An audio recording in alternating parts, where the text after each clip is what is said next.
up, Woodward? We are starting off your day with a brand new crew. Meet Broder. I can't control my arms sometimes. My limbs are just kind of flying. Detroit Kool-Aid. Fired up! Y'all got Kool-Aid hot. Fired up! But with the Wake Up Woodward crew, he's actually a part of the family. Flannel Sam. Ask me about my wiener! Okay. Along with JB and KG. Wake Up Woodward gets you all of your Detroit sports talk. Every morning, 8 to 10 a.m. Live on Woodward Sports. A show for Detroit, by Detroit, with people from Detroit. Tell Siri to set an alarm, because it's time to Wake Up Woodward.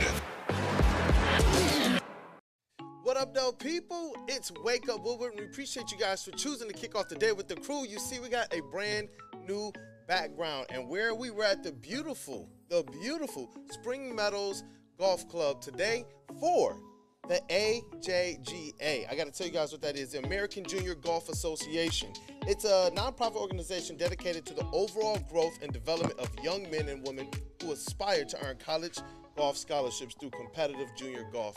It's your boy Brandon, aka Detroit Kool-Aid, and we got the vet of the network, Flannel Sam. What up, though, man? You know what? I want to make this as clear as possible. I golf worse than a 5-year-old, and that's not an exaggeration. However, even myself can appreciate the beauty of this wonderful golf course in kind of a nice small town area. It was refreshing this morning. Where else would you rather be than at a beautiful golf course at 8 o'clock in the morning? Come on. This is awesome, and everything today, it is presented by Randy Wise Automotive. And I'm glad to be out here. I know that the rest of the cast and the crew is out here as well. We were out here bright and early. I know JB, KG, in the TD, in the sound space. We got that dude, Justin. Shout out to intern Chase, who'll be back with us soon. Stick is out here as well. He even has the bag out with him, so I know he's going to be out here on the driving range. And Matthew Broder is back with us, our Credential Tigers, and our Lions reporter and writer for the network. What up, Joe? What up, though, brother? Hey, we're here. I missed you guys yesterday. Hey, we missed you, too. But there's so much that's happened in the last 24 hours. I'm excited to be out here. I need a Bloody Mary or something to really feel at home. Hey. Because we got a day. We got a day out here with Randy Wise. We got a day. And you know what?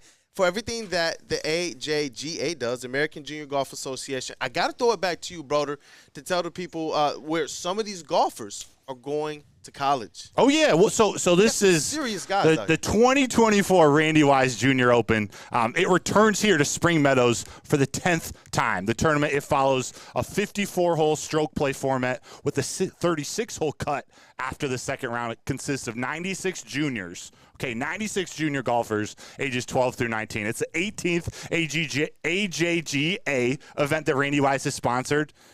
Begins Tuesday, August 13th, and concludes Thursday, August 15th. So they got 18 states represented, 33 Michigan natives, 16 college commits, including we got Consuela Guo from University of Michigan, from Stick's alma mater, the University of Detroit Mercy. Let's go. Haason Reddick. We got so many people out here. 11 past AJGA champions, 4 players in the top 150 of the Rolex AJGA rankings. So we're actually going to see some good golf out here. Let's go. Not the hacks that work at Woodward Sports. We think we can golf. We got real golfers out here. So we're well represented. When you talk about the next batch of great golfers in this country, you're talking about right here in the great state of pure Michigan. Yes, and I'm taking Darren McCarty and Braylon out of that mix of hacks. Those guys can golf. I didn't say anything bad about D-Mac. I like my nose. It's a little big, but I don't want it broken. I'm excited to be here. Hey, I'm excited to be here with the entire WUW Crew, as well as you, chat family. You guys are the most important part of the Wake Up Woodward production, so go on ahead and smash that like button. Share the stream also. It helps us a lot. Obviously, 4 is in play today, right? Right, Mr. Matthew Broder? It's 4 today? 4, yeah, 4 play. I already see the people in the chat. They already said, hey, 4. Also, instead of layup lines today, Flannel Sam said we got to do driving range. That was Broder, actually. I got to give credit where credit is due. I'm not trying to steal the glory, but thank you, Broder, for that. That's apropos. What a team. Let's rock. You want to tell the people what we're talking about today, and then we'll get into the driving range? Yeah. Let's go. Lions. We'll talk Lions. You know what comes next, guys. That's our new phrase. We're going to talk Lions takeaways from training camp because it officially ended. No media, no fans there for the remainder of training camp. So we got to talk takeaways. there have been some things happening around the NFL, and including some trades for some edge rushers we got to talk about. And we have, on Tuesday, we talked about our top 5 impact rookies on defense. We got a list for our top 5 on offense that we're going to be presenting 8:30 and 8:45. A little bit Michigan football in the second half. Of course, we're talking Tigers to start because they did that thing again last night. But we're hitting Lions, Tigers, Michigan, and a possible overrated, underrated segment at the end. Possibly. Ooh. Possibly. Ooh. You know what? Let's get into this driving range right away because the Detroit Tigers, listen, man, wild card. Let's go, Flannel. You locked in? Well, No. not for a wild card chase or anything, but here's the reality. And this is, I think that this point keeps getting proven out over the last couple of days. You want to watch because Kerry Carpenter is back. And I truly believe Kerry Carpenter. that this Tigers team, and I will reiterate it again, would be a playoff team if they were more healthy. Kerry Carpenter, after that game-tying clutch home run in the 8th inning, when it looked like they were going to do what they've done in the past, which is score 15 runs one day and then get shut out the next day, he tied the game. He saved the game. And now Kerry Carpenter has a ridiculous 970 OPS in 52 games. insane. I'm not making excuses, but you can't tell me that this team wouldn't be at least 4 or 5 games better if Kerry Carpenter played 100 games instead of 52. But do you know what would be an excuse? Is if we didn't see the effects. It's Yes. different when you see this team still trying to plug away and you see the effect that Kerry Carpenter already has on the team. Whether your squad is going out there and getting 15 runs or if they're getting 3 runs, Kerry Carpenter is going to be in the mix. And you know what? 3-2 win, it's exciting. They're 58 and 63. So they're not a team, you know, it could be so much worse. We've been in the dog years where Chicago White Sox have been. We've been a little bit lower where the Oakland A's are right now. But instead, this is a team that I think they're going to continue to be exactly what we've called them to be from the beginning of the season, flirting with that 500. We thought that would be enough to get them close to the wild card. But as you guys have stated, the teams in front of them just continue to win. But for right now, hey, Broder, 3-2 win. And there was some things in there, at least an attempt that I'm sure that you liked. Yeah, it's funny. If Kerry Bonds was around all year, things would be different. The fact that they're winning some games while having players that have no business in Major League Baseball still on the roster, like Akil Baddoo, who walked it off last night. And for all those who are going to take their victory lap on Akil Baddoo, it's not the time. Good walk-off. This would be a perfect time, a little handshake. Say, hey, see you later, Akil Baddoo, Mr. DFA. But then Zach McKinstry. 10th inning, runners on first and second, nobody out. You got one job to do, lay down a bunt. If you're a fringe MLB utility player and you can't lay down a bunt, you have no business in the major leagues. Like you can't. You have to get that bunt down there. 1. And 2, now for all those who are trying to dunk on me, I got to get this out early. That all proved how that out to sacrifice isn't as important as maybe you guys thought. It takes a double from Akil Baddoo to get Parker Meadows in. Might have been even a triple by Akil Baddoo. But that run ain't so important because they were still able to win. Are you at least excited with the attempt? Oh, hell yeah. and I'm excited for the attempt on with 2 strikes. Yeah. I'm glad they kept at it. I mean, you got to get the bunt down, but I'm glad it was a perfect situation to do it. You got to move them up, get out of the double play situation, and McKinstry just couldn't do it. And I was also thinking because although McKinstry bunted foul, bunted out, it reminded me as a pitcher, when you see them turn around to bunt, you got to try to elevate the pitch. You're taught you see bunt, elevate the fastball pitch a little bit. That messes with your mind. That's just another thing to think about. So another thing that the defense has to worry about. Bunt, it has the possibility. It has the possibility to create some chaos moments. Of course. I gotta Broder, this is a wild day to victory lap bunting. That's all I'm going to say. Yeah. This is it's proof. I just saw it's him bubbling proof. up over here in flannel, man. No, it's fine. It's all well and good. All I know is that Zach, I didn't need him not being able to get a bunt down to see that Zach McKinstry doesn't belong on an MLB baseball field. The fact that he's getting any run over Jace Young and Trey Sweeney makes me want to commit homicide. Not on anybody in particular. It's a figure of speech. But come on, we all. If you can't see it, then I don't know what to tell you. There's no reason Trey Sweeney shouldn't be playing starting at shortstop this afternoon. There's no reason. Fair. Zero. Period. 0. With a T. Yeah. Yeah? Yeah. Oh, Speaking of Trey man. Sweeney, real quick, because we got a question to pose, but real quick, Tyrone Liranzo, Trey Sweeney, that Jack Flaherty trade that everyone was dunking on, including Ben Verlander and Maz. That trade's looking not too shabby. Liranzo is raking. Yes. Yes. No, Liranzo is absolutely raking. Trey Sweeney is raking as well. And, I mean, Jack Flaherty, he's probably going to serve his purpose for the Dodgers. He's a rental player. Yeah. But that might not even get them a World Series. And if Tyrone Liranzo and Trey Sweeney just become good major league players, that's a win for the Tigers. Because they already have who I think are future stars, and guys like Riley Green, even Kerry Carpenter if he can stay healthy, if they want to extend Tarek Skubal. All you need from Trey Sweeney and Tyrone Liranzo is to be good major leaguers, and that's why you've got to let it play out a little bit. I honestly thought, and I know it's a little Woodward Sports on Woodward Sports crime, the fact that Maz called that trade deadline an F is one of the most shameful things I've ever seen in my life. Ask, so it's a disgrace. Based on everything you guys are saying, it's not enough then, because I get my ball knowledge, from you guys. It's not enough deadline. Yeah. So you're telling me that Ben Verlander actually overreacted? Yes. Yes, he did. Yes, he did. And for the record, if you're one of those people that wanted to call it just on initial reaction like a C+, B-, I have no problem with that. Yeah. Because on the surface, which is something Scott Harris doesn't care about, by the way, they didn't get a top 100. And I get that. But you gotta let it play out. And I gave you reasons myself as to why I was a little bit more optimistic, because Tyrone Liranzo and Trey Sweeney both have high walk rates through their minor league career. However, I didn't know that they could hit quite like this.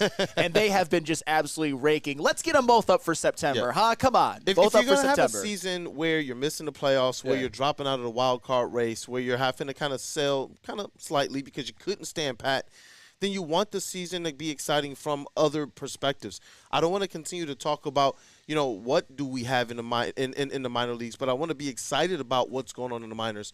And that's what's starting to happen, especially when you can see the return on investment so soon already, and see what the potential is for these guys, especially in the future. And then what's already happening on the big league roster with some of these guys still battling it out. We know we're still going to see some ugly days as it relates to the bats, but to know that this squad is not packing it up, they're not saying, well, we sold a little bit. They're still going out there and battling. That makes me, encouraged as a Detroit Tigers fan, because I want to know that this thing is moving in the right way and that there's a culture that's being built for this Detroit Tigers team and something that they can believe in as well. We know it's going to take a little bit of time. But even I know that for everything to come to fruition, it's going to take some time. But think about this. Think about a September of baseball. If you can watch a lineup of Kerry Carpenter, you got Riley Green, you've got Colt Keith, you've got Trey Sweeney, you've got Parker Meadows, you've got Dylan Dingler, that is something you can get excited about. Mm-hmm. There's a lot of winnable games down the stretch. And I'm not talking about being excited because they're going to go in a wild card chase. I'm just talking about this is the future. These are guys who you've seen show flashes. I didn't even mention Justin Henry Malloy. I'll add him to the mix too. These are young guys who might be a part of this core moving forward. And a couple of those guys in Riley Green and Kerry Carpenter have shown flashes of being stars. Riley Green was a literal all-star, and that doesn't even include the possibility of Reese Olson and Casey Mize coming back. It could be a very exciting end of the season for the Detroit Tigers, and don't be surprised if they finish the season 500. I would actually probably call for it, honestly. Ooh. And they're still excited. Look at their schedule, man. 7 against the White Sox, 3 against the A's, 3 against the Rockies. I think they got a series against the Nationals. It could happen, man. It could. And they have Tyler Holton on their roster. Tyler Holton. Yep. Hey, I said, I think it was on Big D Energy, that Tyler Holton to me is part of the core. He is. You did. You said that it was you this week. Yes. I think yesterday, not that he needed yesterday to solidify it, I think it solidified it for him. He's been one of the best relievers in baseball for the last 2 years. Book it. And over the past however many appearances, after he got off to a slow start, he has been just unhittable. Like ERA under 1 for a very, very long time now. Hey, chat family, y'all going to have to just say it with your chest, make it clear. Do you believe that these Detroit Tigers can go on the stretch? What do you think their down the season prospects are? Because I see people here in the chat, man. Burn. I don't know, man. We streak down the stretch. You never know. John F. and Lord. LOL. Flannel equals no fun police. What did I – how am I the no fun police? if you're somebody who, and I'm not saying this is you, John Effing Lord, I'm giving you a potential lineup that would be a hell of a lot of fun for the Tigers. I'm giving you a pathway to 500. I think they want wild card. A good stretch. I think they want wild card. That's what I want them to make clear. No, I understand that you want wild card. It's just that's a little bit aggressive right now. They're 8 games out. You're trying to protect their hearts. Mine, too. Yes. You know what? I feel Can you imagine that, that? dog. Get into the playoffs, you get Scooble, Montero, and then a bullpen day in the playoffs. Don't get me home. Playoffs? Don't get me home. In the playoffs? Goodness. If Reese Olson and Casey Mize were there, maybe I'd be right there with you, but they're not. They're not. And it goes back to your point. Yes. Man, the job the injuries have done to this Detroit Tigers team. Injuries have decimated this team for 2 years in a row. I didn't even mention last year when you had Riley Green and Kerry Carpenter and Tarek Skubal all missing significant time, but being only 8 games under 500.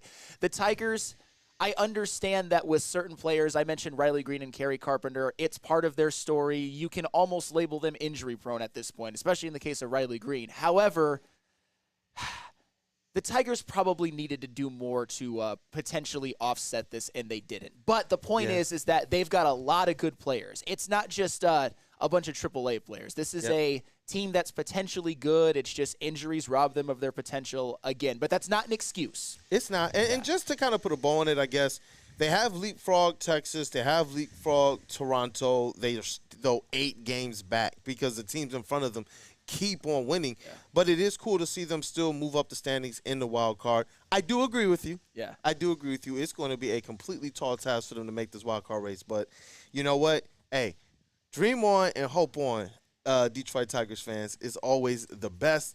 And I can tell you about something else that's the best. That is Premier Pet Supply.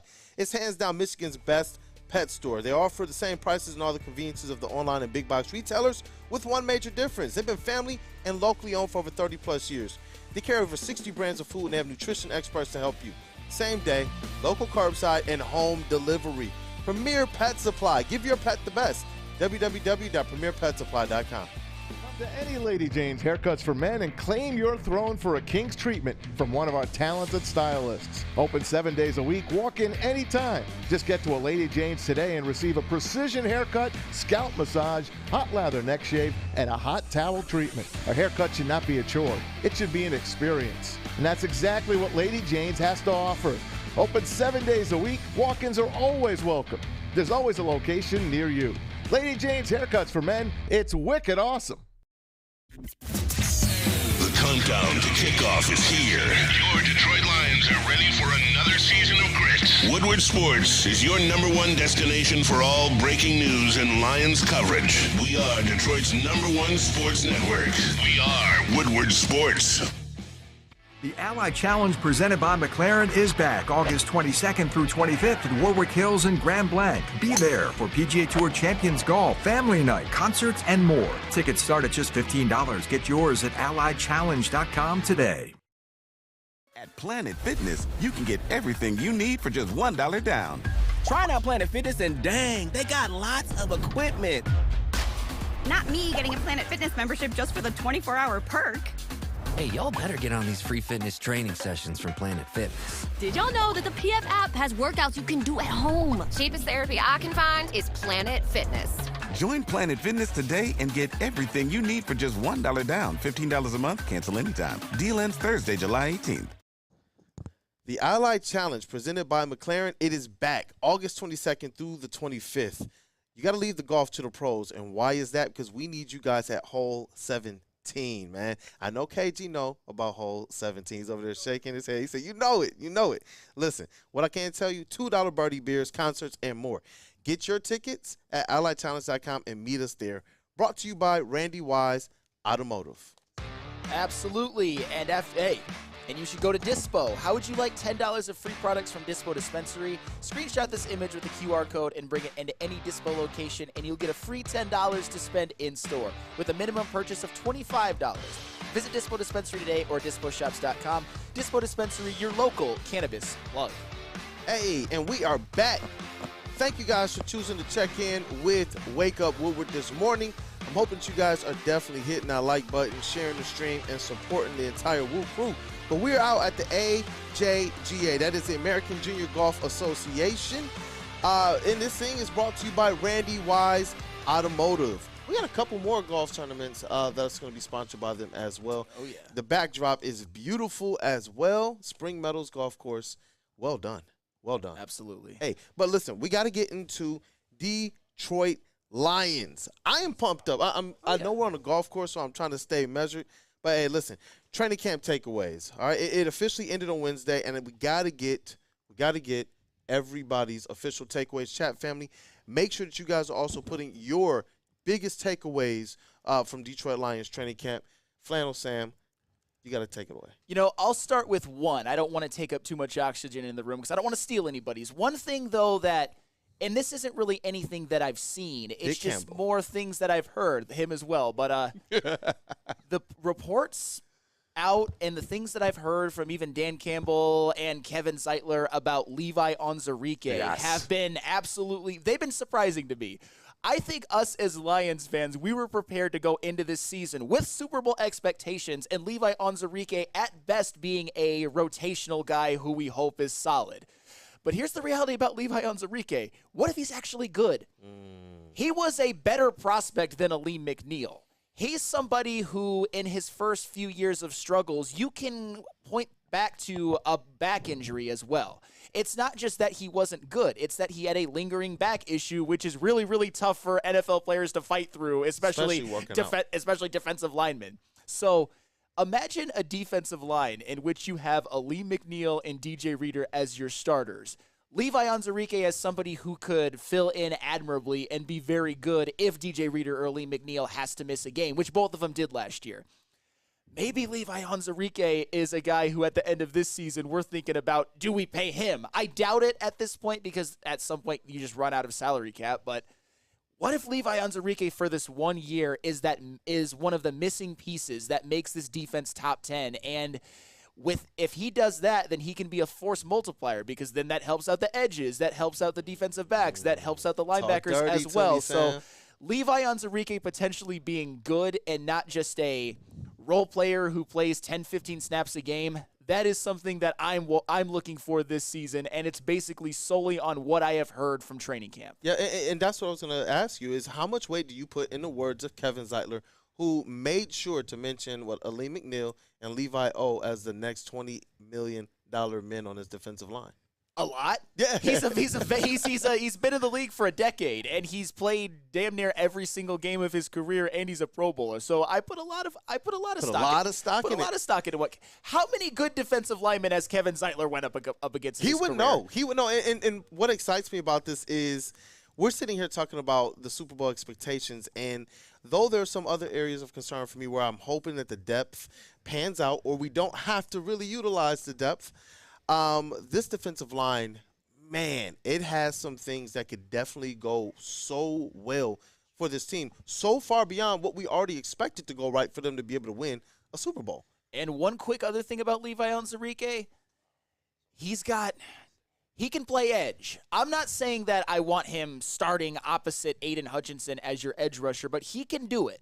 He's got the skill set. He's not like Ali McNeil and DJ Reader who are just like straight up the middle defensive linemen. Levi Onwuzurike can play edge as well, and that bodes well if there's any issues with James Houston or Marcus Davenport, and given the fact that John Kaminsky is already probably out for the year. So Levi Onwuzurike, what a difference maker he could potentially be. And let's not forget, Brad Holmes wanted to trade up into the first round to go get Levi O. He had to be convinced by the people around him in the war room. Hang on, he'll be there in the second. Wait. You can get him at better value. Just hang on. They think of Levi O just like, they wanted to move up to get Levi O like they wanted to move up to get J-Mo. They think about him very highly. It's just about staying healthy. And you know what? Perfect transition because – let me see here. John Effing Lord, the biggest takeaway, J-Mo getting in that work. And before I talk about that, because that's my biggest training camp takeaway in victory lap number 77 for me, for Jameson Williams,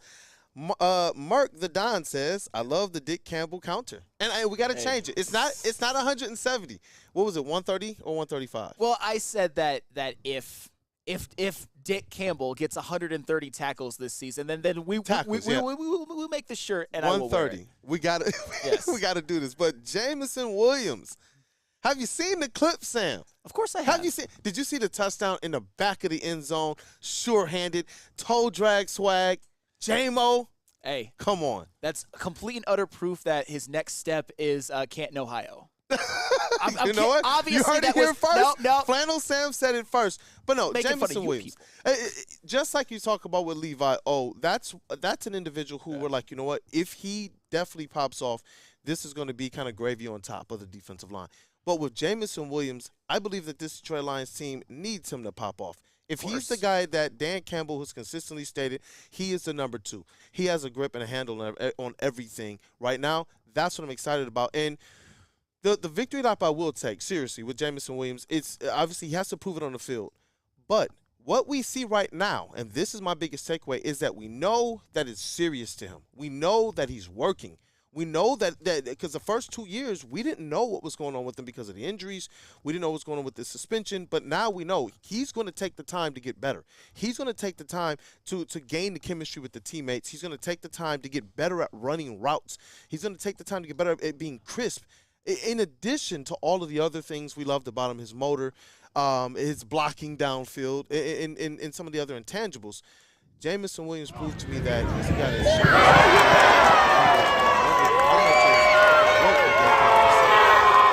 makes him very bullish on Jameson.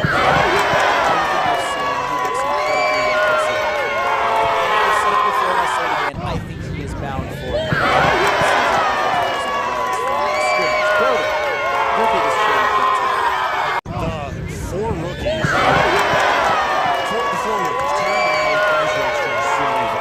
and Mekhi Wingo. I was about to go with just the secondary guys, like the the confirmation that Terrion Arnold is going to be that dude.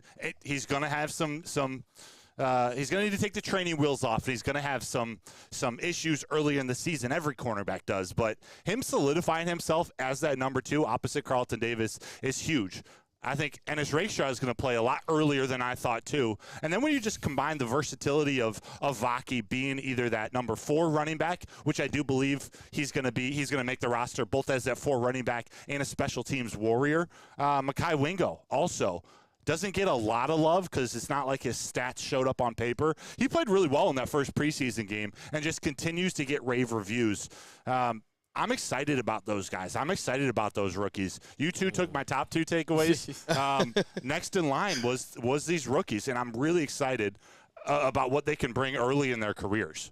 Yeah. How can you not be at least a little bit excited by watching Ennis Rakestraw and Terrion Arnold give up absolutely bubkiss to the Giants wide receivers? And I get it. It's just preseason. But we saw in the unofficial depth chart that Terrion Arnold was the starting corner. And now what we've also seen is that Emmanuel Mosley is probably not going to be part of the team playing until maybe week 13, 14 at the earliest. So that means that these rookies are going to be counted on maybe a little bit more than you would have thought. So if they're both good, if they're both, I would say, above average rookie defensive players, and with Terrion Arnold, you'd expect maybe even more than that, we keep talking about all of these things that could unlock the Lions getting to the Super Bowl and winning it, and that's just another one. We talked about Levi Onwuzurike. Yeah. We talked about Jameson Williams being the true number 2 receiver. We talk about the rookies. You mentioned Vaki, but I'm going to focus more on the 2 rookie cornerbacks. I would say with training camp, it's been pretty much all roses with those ones, except for the nagging little injuries of Terrion Arnold and Ennis Rakestraw. But on the field, they looked like they belonged in preseason, and all of the reports have been positive. I haven't heard a single negative word about any of them, not one. And you know what? And that's one to take to the bank. It's making me excited because this is a team that already has expectations based on what we know, but they still have so much potential, which can take the ceiling higher. That's why we always say Brad Holmes is cooking. This is a masterclass. I was thinking about it yesterday. I'm like, and I know it's a short window. It's only 3 seasons going into year 4. But have we ever seen anything like this? Like when you talk about in the grand scale of sports, at least how this thing is starting, have we seen or what's been comparable to Brad Holmes to start? It's an awesome thing. From the depths, from Matt Patricia and Bob Quinn, I can't think of anything off the top of my head. I'm sure you could come up with examples, but it just shows you how quickly the Lions came from being the worst organization in professional sports to one of the most well-run organizations in the NFL. All it took was a couple of years and a couple of very big changes. Monumental changes. I have a question for you guys when we get back in this next segment. That's right. Especially after some comments we heard from MCDC, from Dan Campbell yesterday. Are you regretting not re-signing Josh Reynolds? Ooh. I want you guys to answer that when we come back. We've got a few more Lions topics to talk about. Absolutely. Ooh, I cannot wait for that. Broder causing trouble again, huh? That's what I do. Let's rock. Let's rock. Sheesh. Where we going here? Planet Fitness. we No go. matter where you are, there's a Planet Fitness close by. There are more than 50 in Metro Detroit and thousands more throughout the world. At Planet Fitness, you'll experience a squeaky clean gym that has tons of equipment, friendly, knowledgeable staff, and a totally judgment-free atmosphere. Did you know that all Planet Fitness memberships include fitness training for no extra cost? Want all the perks? Upgrade to the PF Black Card and enjoy use of amenities such as unlimited use of the Black Card Spa, featuring hydro massage, massage chairs, and total body enhancement, and more, along with access to over 2,500 locations worldwide and unlimited guest privileges. For more information or to join today, visit your local Planet Fitness or planetfitness.com. Braylon Edwards here, Premier Pet Supply. Man, just looking around, who's got it better than pets?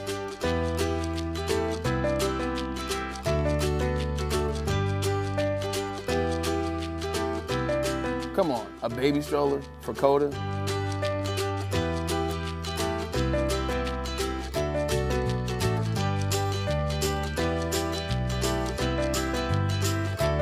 A chef for Lola, really?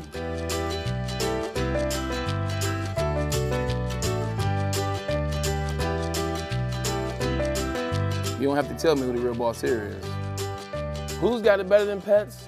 Nobody, especially here at Premier Pet Supply. For over 30 years and more than 13 locations, Premier Pet Supply has everything that your pet can dream of, and guess what? It's all under one roof. Premier Pet Supply, family owned, operated, and proud to call Metro Detroit home. Check out premierpetsupply.com or scan the QR code today. Who's got it better than pets? Nobody! It's bear hunting season, and Dan Campbell is hungry for some kneecaps. If you can just get a hold of them and you start dragging their ass out to the deep, dark abyss, you can drown them. The Kings of the North are back for another year of the brand new Lions. Make sure you're locked in to Detroit's #1 sports network for all the news and info on your Detroit Lions. Woodward Sports, let's go.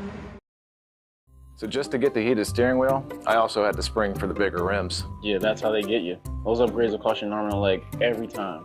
Hey, new car crew, how'd it go this weekend? I got a great deal on mine. How? I went to Randy Wise, not those other guys. They got me in a great new ride, and they didn't break my budget. Hey, could you pass me the sugar? How? Never mind. He made the wise choice. Yep. Make the wise choice at randywisechevy.com. Thank you guys for kicking off the day, Monday through Friday, 8 a.m. to 10 a.m. with Wake Up Woodward. We appreciate it greatly, and I'm hoping you all are smashing that like button, not just for our show, but all of Woodward Sports. After Wake Up Woodward, you know Big D Energy is next. You got 4-time Stanley Cup champion winner Darren McCarty alongside his co-host, the Golden Voice, Neil Rule. After that, you got Armani and Edwards with Maz, Tom Mazaway.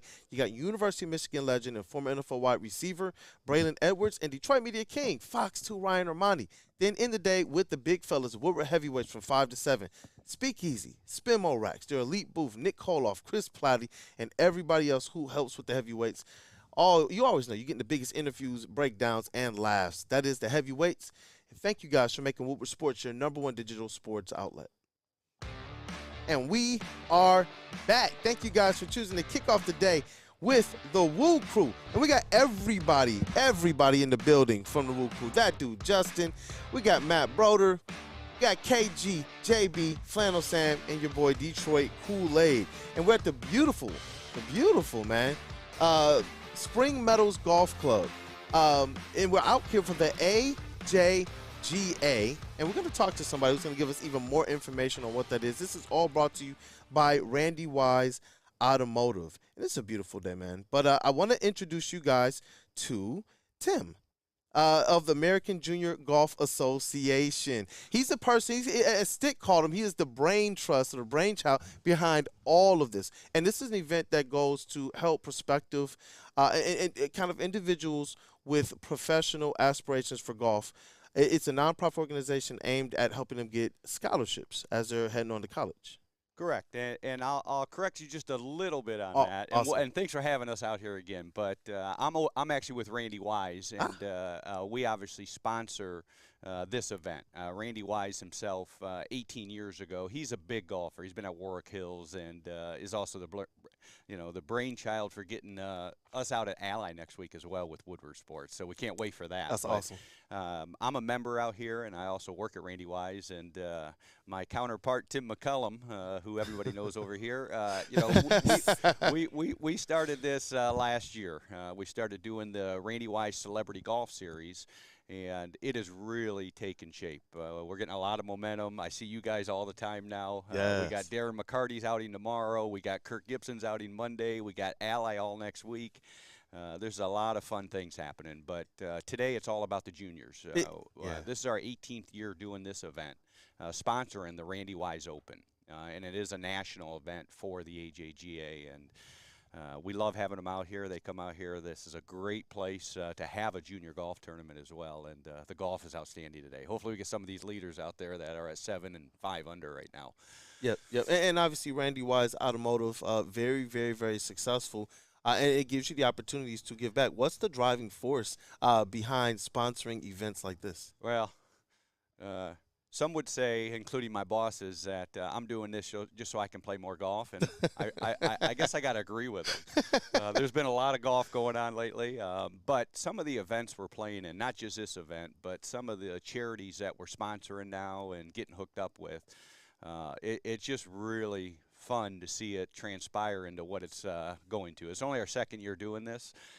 Last year, I think we learned a lot of lessons on what we can put out there for content and what really hits and what gets people excited. And again, I think we're going to come back a little bit later and do another drawing for the Kirk Gibson outing on Monday. We're going to pick a lucky fan through our VIP golf experience to come join the team on Monday. I heard a rumor Lance Parrish was going to be on Team Woodward, but I hope so. Now we're talking my era, so that'd be exciting if we do get him out there on Monday, and we can't wait. Hey, let's go. It's so funny. You mentioned, this week tomorrow I just have the Darren McCarty outing, and then on Monday, ho-hum, I have the Kirk Gibson outing, and Lance Parrish is going to be there. There we go. What do you ever just stop and think to yourself, man, look what we've done? How cool is that? Do you ever just pinch yourself? Because those are some big names for Randy Wise. Yeah, truly. I'm just a middle-class guy that, we created something that has been going on. There's a lot of podcasts out there now. I heard someone mention Foreplay and Bob Does Sports and all those, and that's kind of what we're trying to create, just on a different level, though. At the end of the day, I sell cars, and Randy Wise has given me the opportunity to pair up with Woodward. And I've known Tim for 20 years. We coach basketball together. Our kids grew up together. And as soon as you guys started Woodward, I told him from day one, I said, something's going to happen. And 3 years later, we started it last year. And some of these events we get to play in, and some of the exposure we get to some of the people we grew up watching as our heroes has been outstanding for me. I absolutely love it. Yeah, it's been an awesome time being involved with these events, and to hear, that someone like yourself kind of saw the vision and knew that we were going to be something as a network, as a company of Woodward Sports. It's definitely good to hear. I know we're going to be seeing a lot of you over the next few days, as well as at the Ally Challenge. How excited are you for the PGA tour coming this way? Well, I appreciate bringing up the Ally Challenge, because that's, usually with the Ally Challenge, there's a few different auto groups that get involved with that. This year, Randy took the whole thing. We have 85 cars out there for the players. We have PXG on board for next week. We have Woodward Sports on board for next week. The big thing with that is we need to get people out there. We're doing a social media contest, and PXG is going to be donating a full set of their new Gen 7 irons to the winner of the social media contest. And there's a scavenger hunt going on, and Woodward's going to be out there. They're doing a live show all day on Friday of next week. They will be out there Saturday and Sunday right at the 17th hole. And if you haven't been to the 17. Ally Challenge on the 17th hole, we've been telling people about it. It is a party, and we have a VIP tent there. So come out and see Randy Wise and Woodward. But I know Tim and I are going to have a couple chairs out there. We're going to go get involved while you guys are live on the air with the fans out there, and we're going to make it just a fantastic week for the people that are following us, and the reason why we get to do this. Yeah, absolutely. And as you know, and as the audience knows, Darren McCarty is not just a former Red Wing Stanley Cup champion. He is a member of the Woodward family. And so I want to ask you this because we're going to be there tomorrow. Exactly. What can we expect from D-Mac's outing tomorrow at Links of Novi? Well, we can't wait. We're getting some cars out there today. We're going to have some hole-in-one holes. We're giving away 2 leases if you make a hole-in-one on some of the holes tomorrow. But that outing is probably my favorite outing I play in. D-Mac and I have gotten very close since I got involved with Woodward. And from a golfing standpoint, watching him play golf is just a thing of beauty. And I know his game's been really good lately.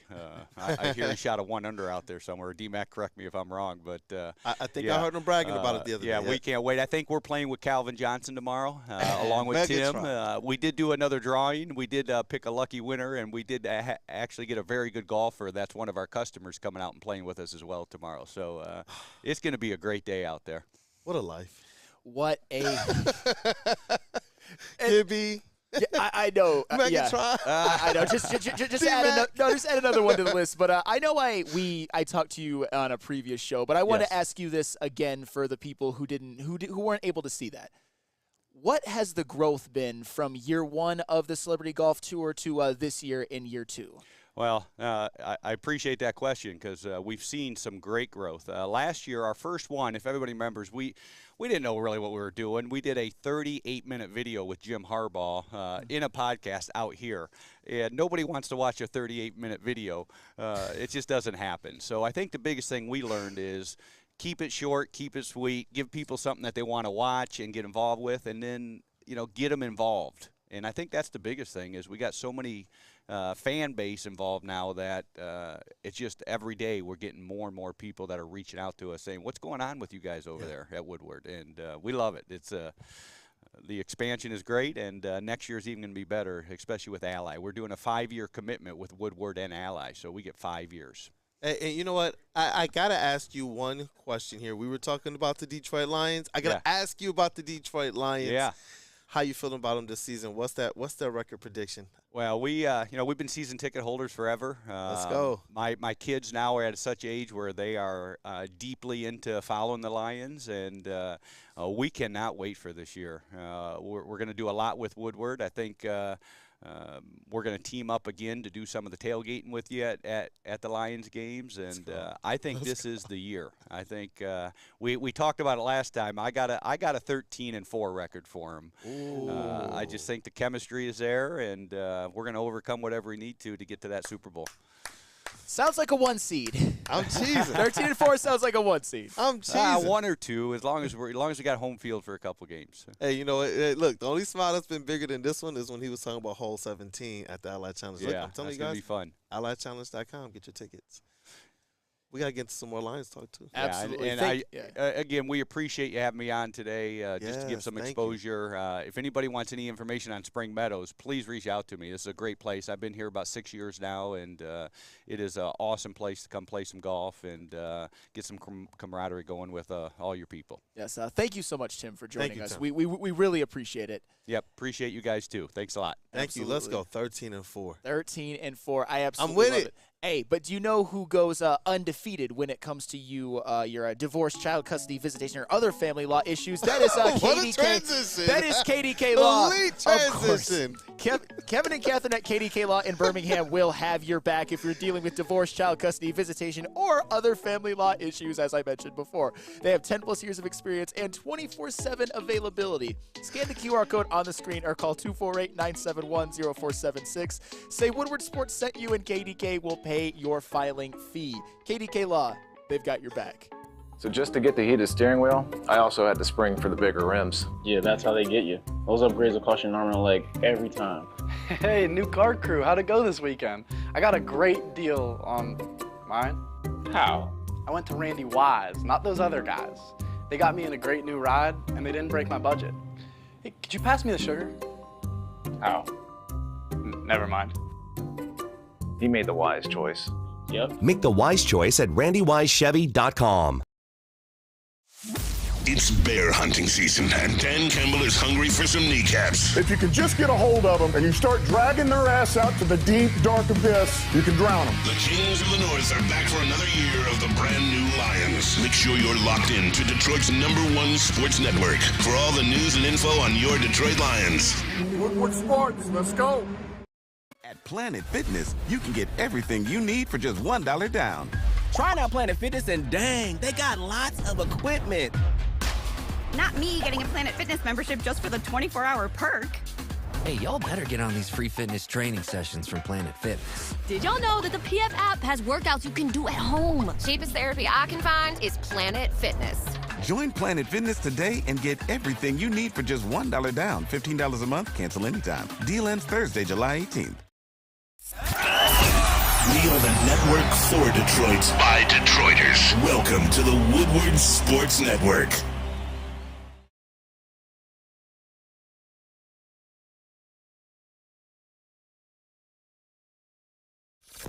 Woodward Avenue, the first paved road in America. Woodward Sports, the first sports network born in Detroit and made for Detroit.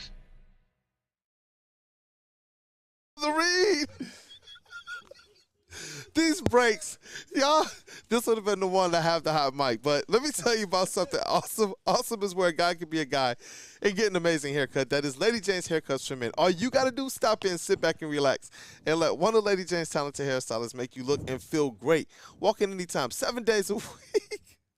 Lady Jane's, it's wicked awesome. What's your favorite NFL team, and will you root on the Lions at all this year? Favorite NFL team? I'm gonna have to go with Dallas Cowboys just because I'm a Dallas person, but I'm definitely looking forward to popping out to some football games this year. If it's against the Cowboys, my dad gonna be mad, but it is what it is at this point. So you rocking with the Lions? Yeah, for sure. Join the party at the Ally Challenge presented by McLaren. Get your tickets today at allychallenge.com. And welcome back to Wake Up Woodward. Thank you guys for kicking off the day with the WUW Crew. Hey, it's a great day. Shout out to Randy Wise Automotive sponsoring the Celebrity Golf Tour. And you guys already heard from Tim in the last segment. There is a lot of golf on the way. A lot of the kind of former greats. I can't wait to talk to D-Mac tomorrow. Obviously, we can talk to him a lot. But Gibby again, Megatron again. It's just going to be awesome. And in hole 17, hopefully we get to talk to you guys at the Ally Challenge next weekend. But we are at the AJGA Golf Tournament here, sponsored by Randy Wise Automotive, and we got a lot more Detroit Lions to talk about. And you guys saw Ron Holland. I don't know how people felt about the draft pick before, but this guy, he's giving up his Dallas Cowboys fandom for the Detroit Lions. And you guys can hear Stick clapping it up in the background. Bring him home. Ron Holland, man, let's go. And you know what? He said he don't even care. He already know he's going to make his dad mad popping up at these games. I asked him just to make sure, like, wait, so you rocking with the Lions? He's all for sure. Man, but just being as a professional, and I get it, I am nowhere near a professional athlete, but if I was, I think that one of the perks would be to rep the whole city and show up. If you're a Lions player, show up at the Pistons games and vice versa. So Ron Holland, he's going to jump right into a Lions era, which is looking like it's going to be the best in franchise history. Oh, yeah. So shout out to Ron Holland for making that switch. And again, for the millionth time, I may have overreacted when the Pistons drafted you. Maybe just a little bit. But you still got to show it. You know what? You've been consistent with that. Got to show it. Yeah. Hey, and you know what? His dad actually got wind of this. You got that tweet ready, man? Because he actually responded to it. It was pretty funny, man. He just kind of put like the wow with a bunch of emojis after it. Him and his son, they got a pretty cool interaction thing going on X. So it's pretty cool to see his dad kind of pick up on it and run with it. And it kind of blew up, man. Yep. People out there, you talk about Pistons basketball, got 25,000, 30,000 views in less than 24 hours, man. Pistons fans, Lions fans, Detroit sports fans, absolute sickos. But let's get back into Detroit Lions training camp. And you know what, Broder? You posed a question 2 segments ago, kind of during the break. Do you want to rerun that question to us? Yeah. Are the Lions regretting not signing Josh Reynolds? Whew. All right. Let me take this one really quick because you can certainly make an argument that it might hurt them a little bit. I'm not saying to the point where it's catastrophic or anything, but Josh Reynolds was a damn good wide receiver, regardless of what you think of his drops in the NFC Championship. However, I've got an interesting angle to this. What if them letting Josh Reynolds walk was a proverbial passing of the keys to Jameson Williams? The Lions showing J-Mo that they trust him to be wide receiver too. Because as long as Josh Reynolds is there, he is going to be one of the guys who Josh Reynolds has the most rapport with. He's going to take targets away from Jameson Williams, which I'm not saying that's neither good nor bad. It's just going to happen. Maybe they needed Josh Reynolds to go so Jameson Williams could reach his potential, because no matter what you guys think of J-Mo, he has to be, at worst, the third leading receiver on this team. If he moves forward as the fourth leading receiver, as having the same amount of targets and receptions and yards as Josh Reynolds, then as an individual player, he's a bust. I'm not saying that he's not going to contribute to winning. It's just he needs to spread his wings and fly if he is what the Lions think that he is, if he is what a lot of fans think that he is. So Josh Reynolds, I think, was going to maybe be a hindrance to Jameson Williams getting the targets that he was going to get. But at the same time, you can't deny that the wide receivers in about the 4 through 11 range, nobody has really separated themselves. So I don't really know where I stand on it. I'm just saying that the Jameson Williams angle is something that I don't think enough people are talking about. Yeah. You know what? I like those points. Goodness, man, this wide receiver group has just been the biggest question mark for me all training camp. And Josh Reynolds is something where we know he was Mr. Reliable. I wonder how many of us overreacted or reacted appropriately to that drop in the championship game and NFC championship game. And I'm glad that Josh Reynolds came out later and clarified, like, he wasn't leaving because of kind of the fan reaction to that, because I know that there was some of us who questioned or wondered, what type of player was he? But sitting here right now with the questions I do have, I'm like, you know what? I'm hoping that guys like DPJ and Isaiah Williams can make the necessary strides to be something reliable, just in case at the top of our receiving core, knock on wood, somewhere, somebody out there, if something happens to Amon-Ra St. Brown for a series, for a game, or for multiple games, that we have the depth necessary to step up. That's where I do think it's a fair question to ask. Is Josh Reynolds somebody we should have probably did a little bit more to bring back? Well, and before I pass it over to Matt Broder, I want to make one more quick point. I mentioned yesterday that the Lions should consider picking up Juju Smith-Schuster, and I got absolutely murdered on social media. Yeah. However, at least if you've got somebody like Juju, who was very, very productive with the Kansas City Chiefs in 2022, helped Patrick Mahomes win an MVP and helped the Chiefs win a Super Bowl while being the second leading receiver on their team, just to redo that again. At least with someone like Juju Smith-Schuster, he knows coming in that he is playing under Jameson Williams. With Josh Reynolds here, he might always see himself as wide receiver too, obviously not counting Laporta, because there's just something about Jared Goff and Josh Reynolds together. They have a connection. He has never done anything in this league, Josh Reynolds, without Jared Goff as his quarterback. So that's my point to it all. But Matt Broder, I want you to answer your own question. Are the Lions having second thoughts, you think, about Josh Reynolds being just let walk? Yeah, I don't think so. And I don't think they regret it. I think they feel like they have that replacement on their roster or are looking for it. And I'm with you, Sam, in most of what you said about J-Mo. He needs to be that guy that steps up, and I think that's part of why they let Josh Reynolds walk, to give those targets to J-Mo. But like Dan Campbell said yesterday in his media availability, or it might have been on 97.1 in the morning, he was talking about they're waiting for another guy to step up to be that type of reliable receiver that Josh Reynolds was. That guy on third down, he's just going to be in the right spot, even if he's the fourth read, and he's going to catch the first down. I don't know if that's the reliability or the role that they're going to have J-Mo in, but in terms of like his targets and J-Mo needing to step up, I'm 100% right there with you.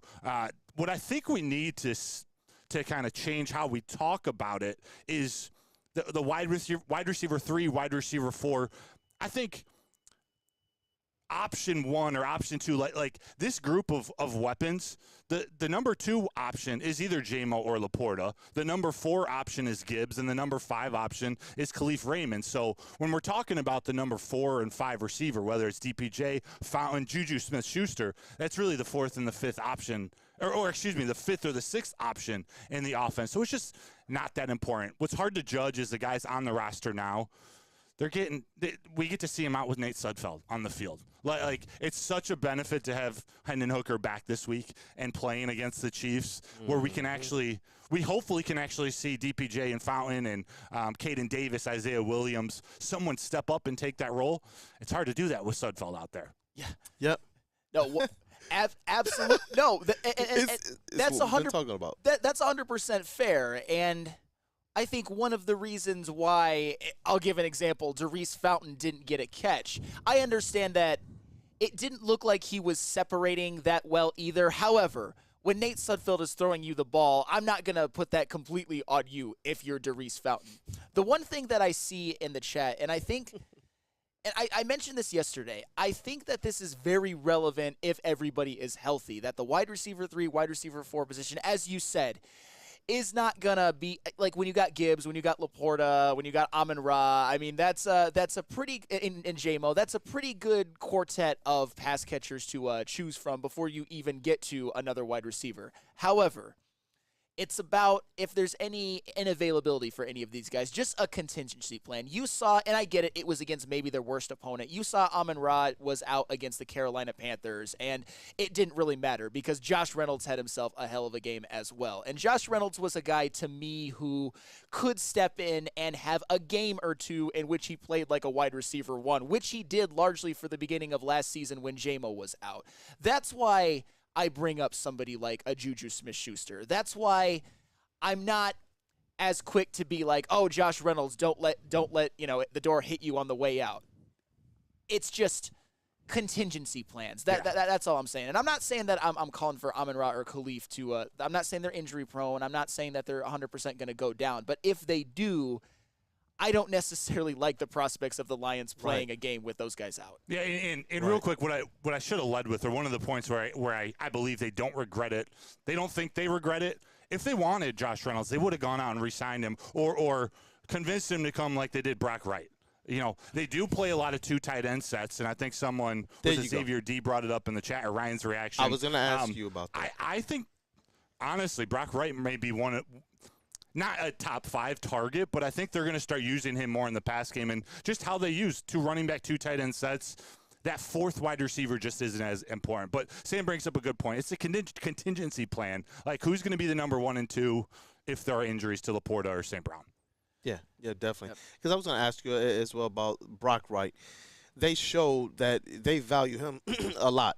Initially, when we saw him get signed, we were wondering, is this something that they were going to match? Because we thought that's a pretty nice payday for Brock Wright, and they went on ahead and matched it. And between that time, you spoke to a lot of the good that Brock Wright brought to this team. And so whether he's catching the ball or not, he makes an overall difference to the pass-catching game, whether he's blocking or being kind of like that surefire. Like, I know that Jared Goff can depend on Brock Wright. Like, I know that. And that's what I'm hoping to see out of all of our pass catchers. That's what, like you alluded to, Flannel, that's what kind of makes me concerned if anything happens to our top-line guys. It's a little bit uncomfortable. At least we have Ben Johnson and we have Jared Goff at the helm of this thing, but I would like to have a little bit more insurance kind of at the back end of the wide receiver room. Well, and I'm not living in fantasy land. I understand that if there are injuries, and I'm just going to go to the wide receiver room again because that's what we're talking about, that you can't have the best starters and the best backups at everything. Coming into this season, I was hoping that Donovan Peoples-Jones would be that guy who could even give you like a 80, 100-yard game in a pinch if a need be. It's just I've been a little bit disappointed from what I've heard and from what I've saw in the preseason game in which he wasn't even – I didn't see him until right before halftime. I'm like, Donovan Peoples-Jones is getting in right now after Darius Fountain. Those are the type of things where I'm just like, okay, I don't know if – Donovan Peoples-Jones was I thought would be that guy, but I don't know if he is. And I think the people in the chat who are saying that DPJ and Juju are the same person, I don't necessarily agree with that. Juju's hit highs that Donovan Peoples-Jones could never even dream of. And even Juju's bad season last year with the Patriots was actually, he was more productive than a Donovan Peoples-Jones was in his time with the Lions and Browns combined. That's all I'm saying. I'm not pounding the table for a Juju Smith-Schuster. For the people who think I'm insane for it, that's where I'm like, okay, really think about this. Are you big Darius Fountain fans? Like, look, man, you can have your opinion, fans? but I get it. Yes. You made it, in my opinion, a decent case for it. And clearly, it's something that I'm hoping that the Lions get figured out, because I'm hoping that their offense, they will continue to put pressure on the opponent's defense. And we're right up on break. I'll just sneak this point in. This is going to be a big preseason game for James Mitchell. Like, this is where this is earn a spot on the team type game. I imagine they give him a few more targets to see if he steps up. But like I'm talking about with Charles McClain in the chat, Parker Hess, Zylstra, Brock Wright, they like some of these other tight ends. James Mitchell, who they drafted pretty high a couple years ago. This is a big game for him. How tall is James Mitchell? It's okay if you don't know. He plays too small regardless. I think James Mitchell is I think so too. I hate to say it. He's done largely nothing in his career, even though I would say he's more physically gifted than like a Brock Wright. It's just Brock Wright he's as a number 2 tight end. You can debate how important that position is, but he's more reliable than James Mitchell. I don't know for a fact, but I'd be 99% sure that the coaching staff trusts Brock Wright more than James Mitchell. That number 2 tight end is a very important position. Just got to sneak that in there, Flannel. That's I sensed a little tone with that comment. There's no tone. There's no tone. Go ahead. What'd you say, KG? Flannel don't like role players. You know what? Let's get into this next segment, man. Let Guardian Alarm offer you customized solutions from real experts. Our professional technicians take the time to recommend security and automation solutions specific to your needs. It's 24/7 professional monitoring, so you can call us anytime, day or night, and know that a Guardian team member will stay on the phone with you as long as needed. It's technology that is backed by people. In your safety and security, it deserves technology that has been proven to work, and people have been proven to care. All you got to do is call this number right here, 1-800-STAY-OUT. Once again, that number, 1-800-STAY-OUT. Word to The Ally Challenge presented by McLaren is back August 22nd through 25th at Warwick Hills and Grand Blanc. Be there for PGA Tour Champions Golf, Family Night, concerts, and more. Tickets start at just $15. Get yours at allychallenge.com today.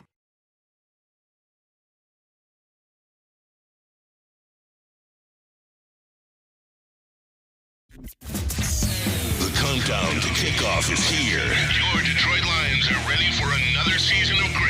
Woodward Sports is your #1 destination for all breaking news and Lions coverage. We are Detroit's #1 sports network. We are Woodward Sports. Come to any Lady Jane's Haircuts for Men and claim your throne for a king's treatment from one of our talented stylists. Open 7 days a week. Walk in anytime. Just get to a Lady Jane's today and receive a precision haircut, scalp massage, hot lather neck shave, and a hot towel treatment. A haircut should not be a chore. It should be an experience. And that's exactly what Lady Jane's has to offer. Open 7 days a week. Walk-ins are always welcome. There's always a location near you. Lady Jane's Haircuts for Men. It's wicked awesome. So just to get the heated steering wheel, I also had the spring for the bigger rims. Yeah, that's how they get you. Those upgrades will cost you an arm and a leg every time. Hey, new car crew, how'd it go this weekend? I got a great deal on mine. How? I went to Randy Wise, not those other guys. They got me in a great new ride, and they didn't break my budget. Hey, could you pass me the sugar? How? Never mind. He made the wise choice. Yep. Make the wise choice at randywisechevy.com. Woodward Avenue, the first paved road in America. Woodward Sports, the first sports network born in Detroit and made for Detroit. Now more than ever, it is critical for you to have your insurance reviewed. Swiss Insurance will make sure your current carrier is not slipping in any extra fees or raising any deductibles. I see you over there, JB. Even KG is smiling. You don't see that every day. But look, you can call Mark at Swiss Insurance today, 313-530-1698, or visit them online, SwissINS.com. Let them know Woodward Sports sent you. And we are back. We are back at the beautiful Spring Meadows Golf Course for the AJGA Golf Tournament presented by Randy Wise Automotive Team. It is their celebrity golf tour, and you're going to see this backdrop continue to change over the next few days, as well as into next week and next weekend. And I'm pumped up because, as you already heard from our guy Tim, there's a lot of names, man, from Kirk Gibson. You guys already know D-Mac, Megatron, and there's going to be so many more, including Hole 17 at the Ally Challenge. Hole 17, which you're going to have to find out for yourself. Hey, can't wait, man. But shout out to Randy Wise for making all of this happen, as well as the belief in Woodward Sports, man. I can't wait. And shout out to Merck the Don. Says he lives in Bama, so 97.1 isn't even an option. I wake up with Woodward. Hey. Oh, spicy, brother. Shout out. Oh, yeah. Oh, yeah. I was Let's just put this out reading there. it. Just reading from the chat. It's the chat. Yeah. It's not your opinion. Yeah. Yeah, maybe it is. I was listening to the radio on the way out here, and about 15 minutes from here, so like 45 minutes from where I live. Yep. And you don't mean to be offensive to anybody. Fuzzy. Yeah, you don't mean to be offensive to anybody, but we can talk some offense. We already revealed our top 5 impact rookies on defense for the 2024 NFL season. And now we're back to getting the offensive side of the ball going as well.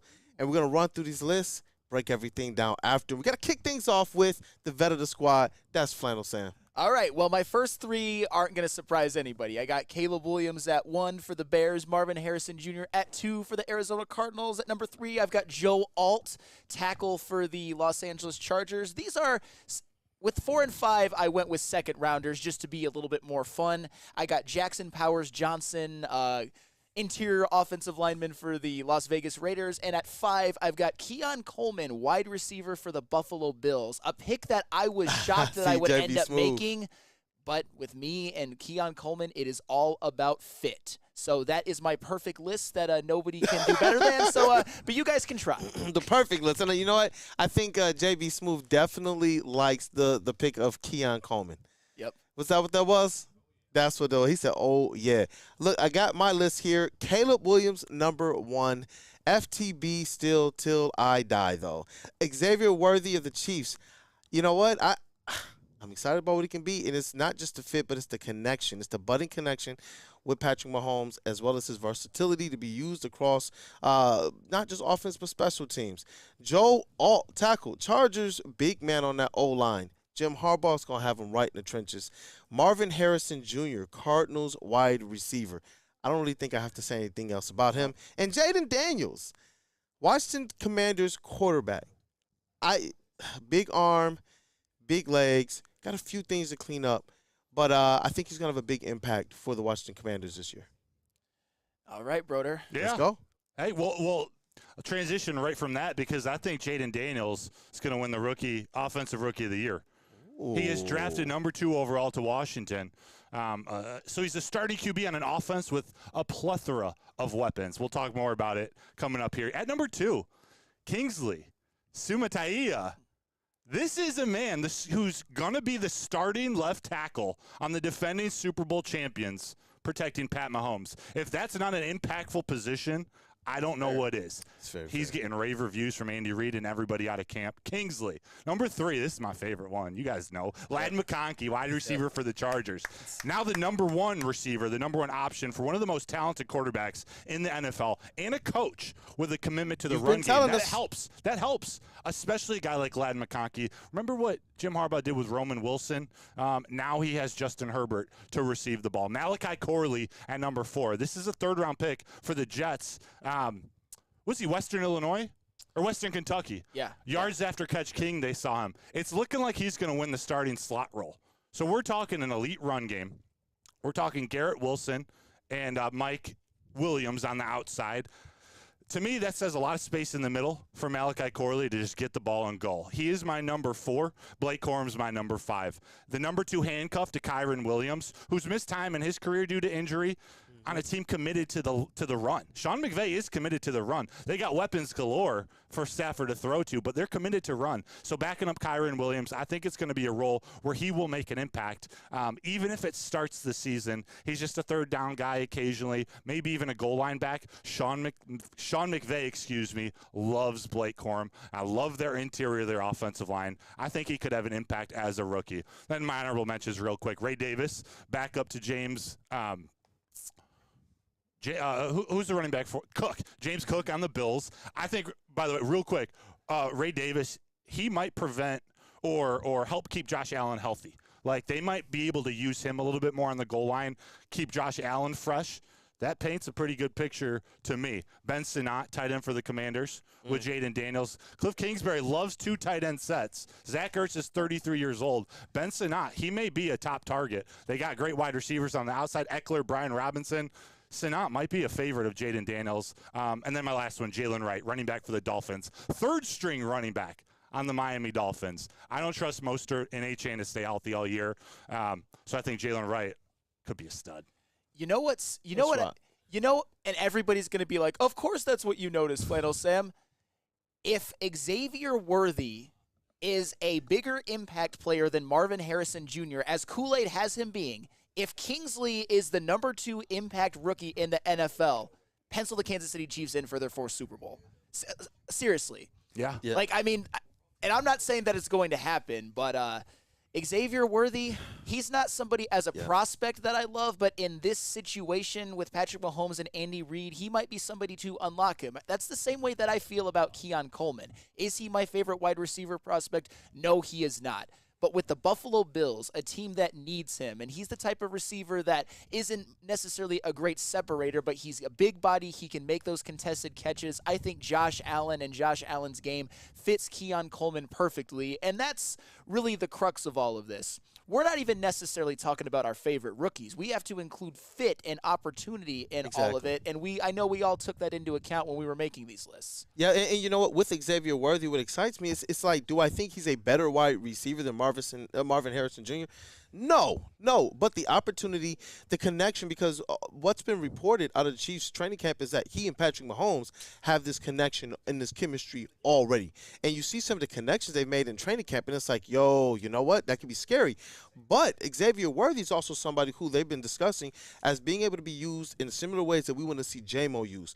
It's just speed and space, get the ball in his hands any way possible. He even said it, talking about the freedom he had in college and that they want to be able to replicate this in the NFL too, with reverse bubbles, deep passes, and the intermediate. So this is a guy that they have a lot of faith in, and they also believe that he's a good candidate to be used on a punt return and kick return team as well. So he has an opportunity, in my opinion, with a team that has Super Bowl aspirations to actually play some pretty integral parts for them and be something reliable. So if options 1 and 2 are locked up, or if they're not necessarily hitting for Patrick Mahomes, I do believe that Xavier Worthy is a guy that can be kind of forgotten about, but gas you. You forget about him, he's going to gas you. He's got that speed. Yeah. Well, we'll see how it translates on a football field. But let me just ask you guys in the chat this one question, because I am getting murdered, as I always do when I even bring up the word Kansas City Chiefs.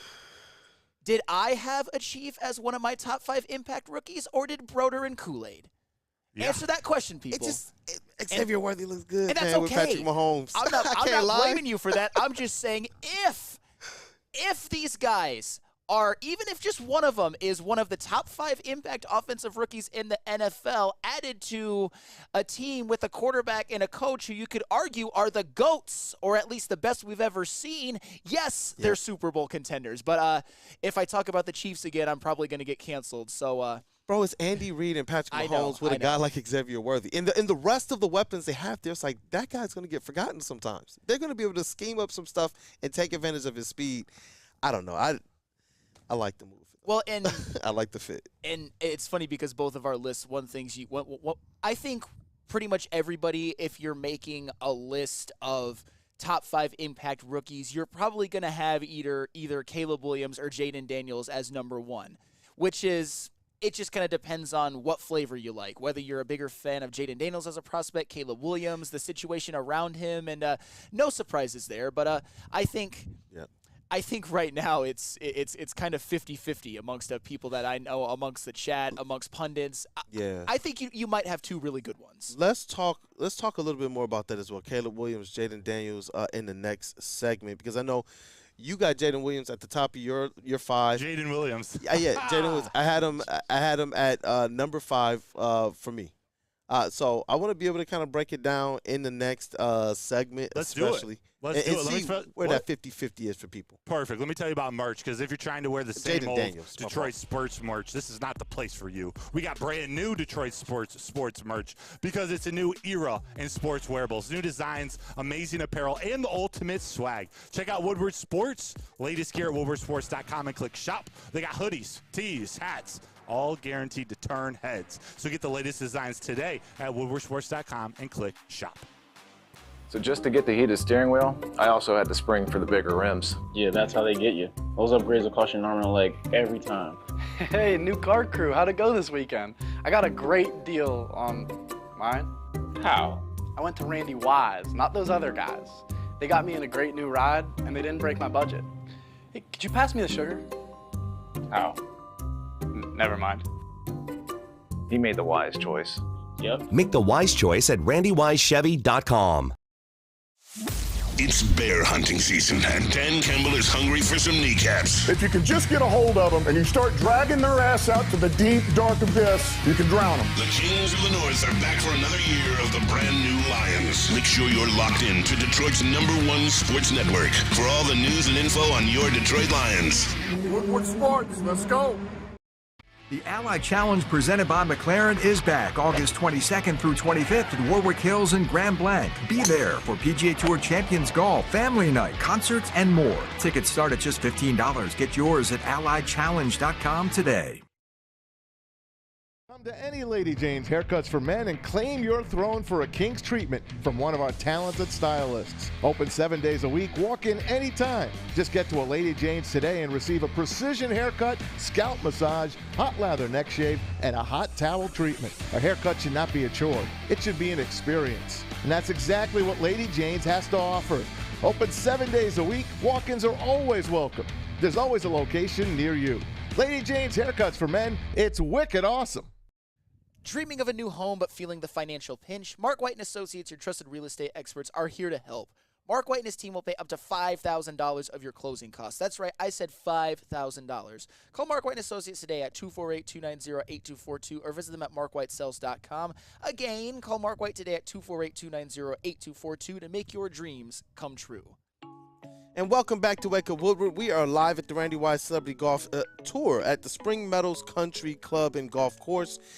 The AJGA, the American Junior Golf Association, which benefits prospective golfers who have a plan to go pro, but they want to get to college first. The AJGA helps them get the exposure as well as identify scholarships to help them in that quest. So shout out to AJGA, shout out to Randy Wise for sponsoring this event for over 18 years, and you're going to see us at a couple more of these golf events as well. But we're talking our top 5 impact rookies in the NFL this year, and one of the two of the players, Jaden Daniels. I had J-Mo on the mind, Jameson Williams. I was like Jaden Williams. Jaden Daniels, quarterback of the Washington Commanders. Caleb Williams, quarterback of the Chicago Bears. It's polarizing, man. Yeah. I see some people who they pencil in Caleb. Some people they pencil in Jaden Daniels, and I have a specific reason for why I had them listed that way. Okay. For me, I do believe that Caleb Williams is being put into a great situation with the Bears as it relates to the offense. Could you ask for anything more as it relates to as a quarterback, as a rookie coming into the league? You can argue offensive line, although in my opinion with the Bears, I think their offensive line is going to be a little bit better than you think. I like Darnell Wright going into his second year. I like Tevin Jenkins as their guard if he can stay healthy. They've got another solid tackle as well. But, yeah, it's about the wide receiving core. It's about the fact that say what you want about DeAndre Swift, but if you have DeAndre Swift, Khalil Herbert, and Roschon Johnson, that's pretty good. And we obviously know Keenan Allen and DJ Moore and Rome Odunze. Yep. You rarely see #1 overall picks come into the league with that much skill position talent. This isn't like Andrew Luck coming into the Indianapolis Colts, the team that was terrible the year where Peyton Manning had that neck issue and then came in.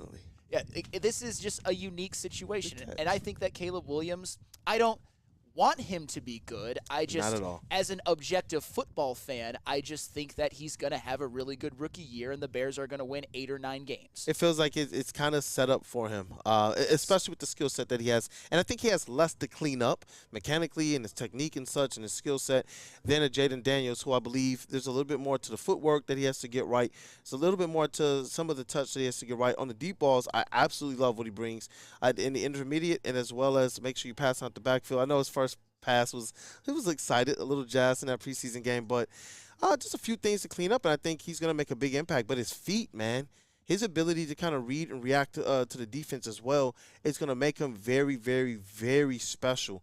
And with the direction that the Commanders are going in, I think that they're building the right way from the front office, and we know they have kind of a little bit of a Lions flavor as well with how they're trying to do things. They're talking big about Mikey Sanders still on the defense being a leader and potentially a captain down the road. And so, I like Jaden Daniels on that side of the ball, and you had a number 1, brother, on your list. I did. And when I picked my impact rookies, I was thinking about it more as like, who are players that can help impact a good team or really elevate a bad team? Like, I think Jaden Daniels going to the Commanders is not only a good fit with Cliff Kingsbury and all their weapons, but to me it falls on their offensive line, which is why Sam Howell isn't there anymore. I kind of like Sam Howell. I think he's got some things, but he was in a horrible situation. The most sacked quarterback, the quarterback who was intercepted most in the league. But Jaden Daniels, obviously more mobile, and he's got dudes around him now. Like, I like what they've done. I think he can really jumpstart the Washington rebuild. What I want to ask you guys about, because I had Malachi Corley on my list. Flannel had Malachi Corley and Braylon Allen in his honorable mentions. I just took Olu Fashanu off my honorable mention list. The Jets, like, their rookies are starting to show out. If Aaron Rodgers is healthy, their offensive line is improved. Like, Braylon Allen as a number 2, maybe we'll start there, Flannel. Yeah. He's looking great. Like, he looks really good. And he's not the same type of running back, so stop typing. He's got that Derrick Henry type of build, and he's a power back. And with Breece Hall, you've got somebody who's just an all-around stud, can catch the ball in the backfield, can run, has some power and shiftiness. Braylon Allen, to me, is, especially in this modern NFL, you need that guy who's just a hammer, even if he just gets a couple of carries per game, kind of like what we might see out of DeAndre Swift with like Roschon Johnson. So Braylon Allen, is he ever going to be a guy that has 1,500 yards? Maybe not, but he is going to wear defenses down, especially if the Jets have some leads. So I like that pick for them. I think the Jets have potentially a really nice rookie class, especially to help Aaron Rodgers. Man, and you know what? Just kind of looking at these lists and everything, my quick takeaway as well is how impactful is this to the Detroit Lions? Obviously, Caleb Williams is a guy that you believe with this Bears team, he can lead them to 8 or 9 wins. Yeah, that's well on the best case scenario. Sure, and of course it affects the Lions because we saw the Lions even last year when they had Justin Fields struggle a bit with the Bears. I mean, they lost one game, they had another where they had to come back in the end, but one of the reasons why I've been so high on Caleb Williams in this Bears system is because I think he is a clear upgrade over Justin Fields. Yeah. And you saw this Bears team with what they've been doing with their defense, with guys like Jalen Johnson, Montez Sweat, TJ Edwards, and I've already mentioned their offensive weapons. Caleb Williams might be a guy that can get them a win or two that Justin Fields wasn't able to do last year because he can't throw. I mean, last year, even the game that the Lions beat the Bears should have won that game. Jared Goff threw 3 picks. It's just that the Bears couldn't salt it away because they couldn't always like run a nice offense. No, I'm happy as I was at that game. I am happy as hell that the Lions won. I'm just saying that I think with Caleb Williams, they might be able to run a more effective offense so that they could turn those picks into touchdowns instead of field goals. Is it fair to say that Caleb Williams is probably the Bears' most promising quarterback since Jay Cutler? The Bears have the most morbid quarterback history you'll ever want to see. So, yes, Caleb Williams actually can enter that conversation with just a good start to his rookie year, and I'm not kidding. They haven't had a great quarterback since Sid Luckman. I'm sure Maz was there to see it, but none of us were. How about another move, an NFC move that I think affects the Lions, or at least makes the NFC a little tougher? Yeah. The Falcons. They went out and got Judon. Man. Rumored Detroit in the mix, but now a third rounder he heads to Atlanta. I love it for Atlanta. Their pass rush was like their biggest hole. They got Kirk and they got Judon. They got a good defense, a great offensive line. Bucs aren't guaranteed to win that division anymore. I think that the Falcons are. I think they're Super Bowl contenders. Wow. I've been higher on the Atlanta Falcons than some. Sneaky good, and no, you said Super Bowl contenders. I say that now because of the Matthew Judon trade. I didn't necessarily say that before. They needed a pass rush. This is why I was so surprised when they drafted Michael Penix at the number 8 overall pick instead of a guy like Dallas Turner or Laiatu Latu. I was thinking, what the F are they doing? They're a pass rusher away. But apparently they had bigger plans. Well, I don't know if they planned to get Matthew Judon, but they eventually got themselves their pass rusher because at pretty much every level, you've got Matthew Judon, you've got Grady Jarrett, you've got David Onyemata. In the secondary, you've got Jesse Bates, you've got A.J. Terrell. And think about, say what you want about Kirk Cousins. The upgrade that he is going to be over that bum Desmond Ridder is something that's going to be night and day. I think it helps to unlock guys like Drake London and Kyle Pitts. I think Bijan Robinson has a monster year. They've got a sneaky, really good offensive line, which you can argue is top 5 in the NFL. So the Atlanta Falcons, they're going to be a problem, and they fixed the one glaring problem that they had. That's the key, Kyle Pitts. Yep. Like, it might actually be the key. We probably say this now he has a quarterback. Yep. Like, how much does that unlock Drake London? How much does that unlock the running game a little bit more? Yes. I mean, the dude's an athletic freak. We know that. He's busted the last couple of years here. He's headed that direction. So with Kirk Cousins, who I'm sure Minnesota really wants back right about now, yeah, Kirk Cousins could be a difference maker for them. I hate to say it. Atlanta has a really well-built team right now. They do. And the good news is that they're in the NFC South, so the Lions might not even have to deal with them at all. I'm just saying that in a division with the NFC South at which 9-8 you thought might have won it, I think the Atlanta Falcons understood that and took that clear step in taking a stranglehold on that division. Because Matthew Judon, if he is healthy, his last healthy season, he had like 17 sacks. So you believe he really helps push them over the edge in that division and in the NFC overall? He has the opportunity to be one of the most impactful signings in all of the NFL, given the deficiency that the Falcons had at the edge rusher position.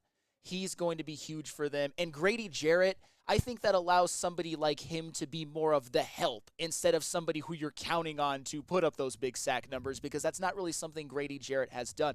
But as a help guy to Matthew Judon, I really like him in that role. Put this in terms of Lions talk. Talk Lions. Word to Matt Broder. If they meet, so last year it was the Buccaneers. If this year it's the Falcons, how does this move the needle for you? Is there any more or less concern with the Falcons over what you saw the Lions do already with the Buccaneers last year? I would be more concerned, but I do think that if they meet in a playoff game, just going off of my projections for the season, the Lions will have that game at Ford Field, and they will still win. Because as much as people probably think I'm glazing the Falcons, they're not as good as the Lions. It's just in a division that is infinitely winnable, the Falcons just made a power move, and nobody can deny that. Yeah, I can't deny that at all. It's interesting to see the rest of these teams make moves. And for me, we talk about being fans in this position for the first time, having an elite team, having a team that has Super Bowl expectations. Sometimes we see these teams around us making moves, and I'm sitting here wondering, like, oh, man, like how good or good isn't that move as it relates to the Lions in their pursuit of a Super Bowl?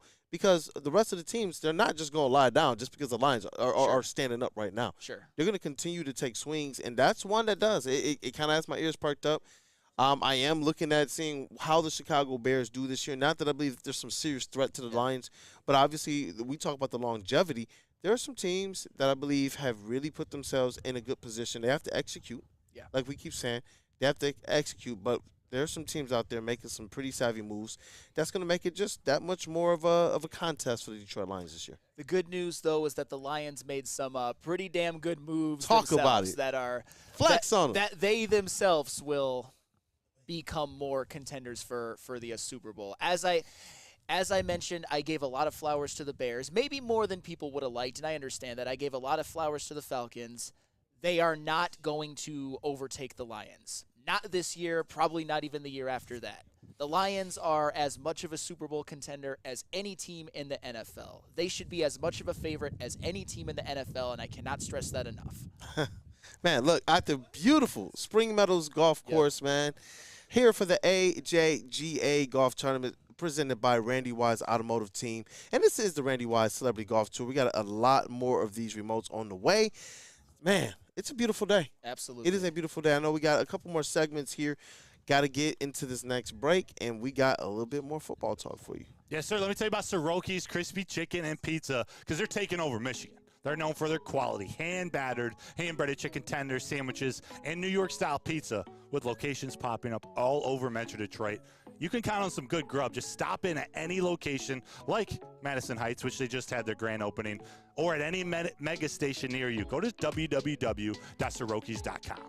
Come to any Lady Jane's Haircuts for Men and claim your throne for a king's treatment from one of our talented stylists. Open 7 days a week, walk in anytime. Just get to a Lady Jane's today and receive a precision haircut, scalp massage, hot lather neck shave, and a hot towel treatment. A haircut should not be a chore. It should be an experience. And that's exactly what Lady Jane's has to offer.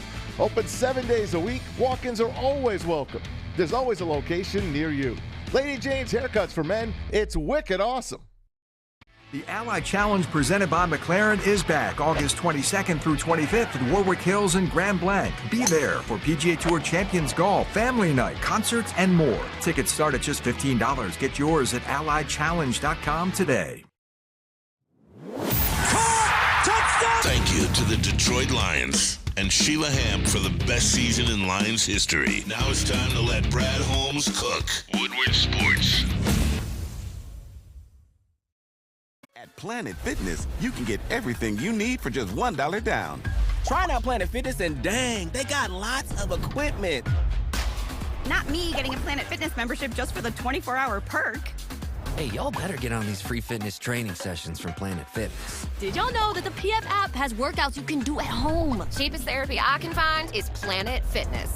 Join Planet Fitness today and get everything you need for just $1 down. $15 a month, cancel anytime. Deal ends Thursday, July 18th. Woodward Avenue, the first paved road in America. Woodward Sports, the first sports network born in Detroit and made for Detroit. Join the best youth football league in Metro Detroit. The Boys and Girls Clubs of Southeastern Michigan's 3C Sports League offers youth ages 5 to 14 with 6 exciting teams to choose from in Detroit, Belleville, Highland Park, and East Point. All coaches are trained, certified, and undergo background checks. Register for football or cheer at bgcsm.org. Equipment, meals, and transportation included, all for a chance to play for a championship at Ford Field for just $175 per child. Put the youth back in youth sports with BGCSM 3C Sports. Welcome back. We are at the beautiful Spring Meadows Golf Course for the AJGA Golf Tournament presented by Randy Wise Automotive Team. And this is the Randy Wise Celebrity Golf Tour. And we got a lot more of these on the way.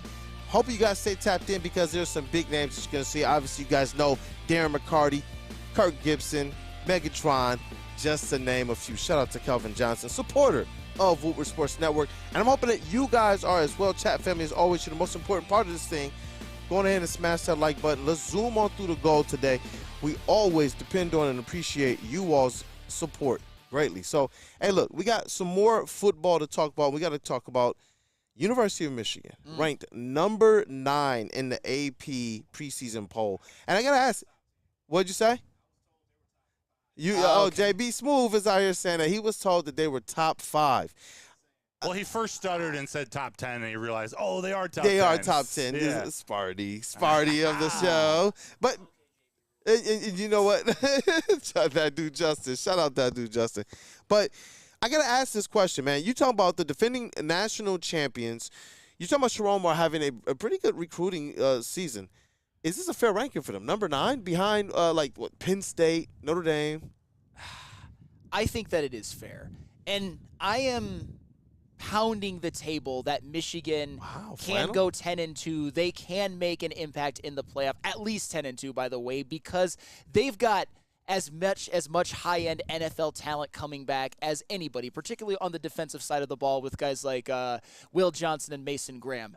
However, when there's a question mark at quarterback and there's a question mark at offensive line, I don't blame people for having some doubts. You just can't help it. J.J. McCarthy was a top 10 pick in the draft, and he's gone, and who is starting for them, we don't even know. Yeah, Blake Corum. This offensive line has been the identity of Michigan football. They were the Joe Moore award-winning team 2 years in a row, and then last season they didn't get it, but they probably could have, and guys like Zach Zinner, Trevor Keegan, Nugent, and Ladarius Henderson got drafted, and now we're looking at an offensive line in which, yeah, Giovanni El-Hadi has started a little bit, but he's never been a consistent starter. You've got Miles Hinton, plus a ton of question marks. It's just they don't have him 17th or anything like that, so I'm not really offended. So 9, given all of the question marks, I think is fair. Yeah, so what you're telling me is this is effectively set up to be a prove it to me. You look at the two Big Ten teams,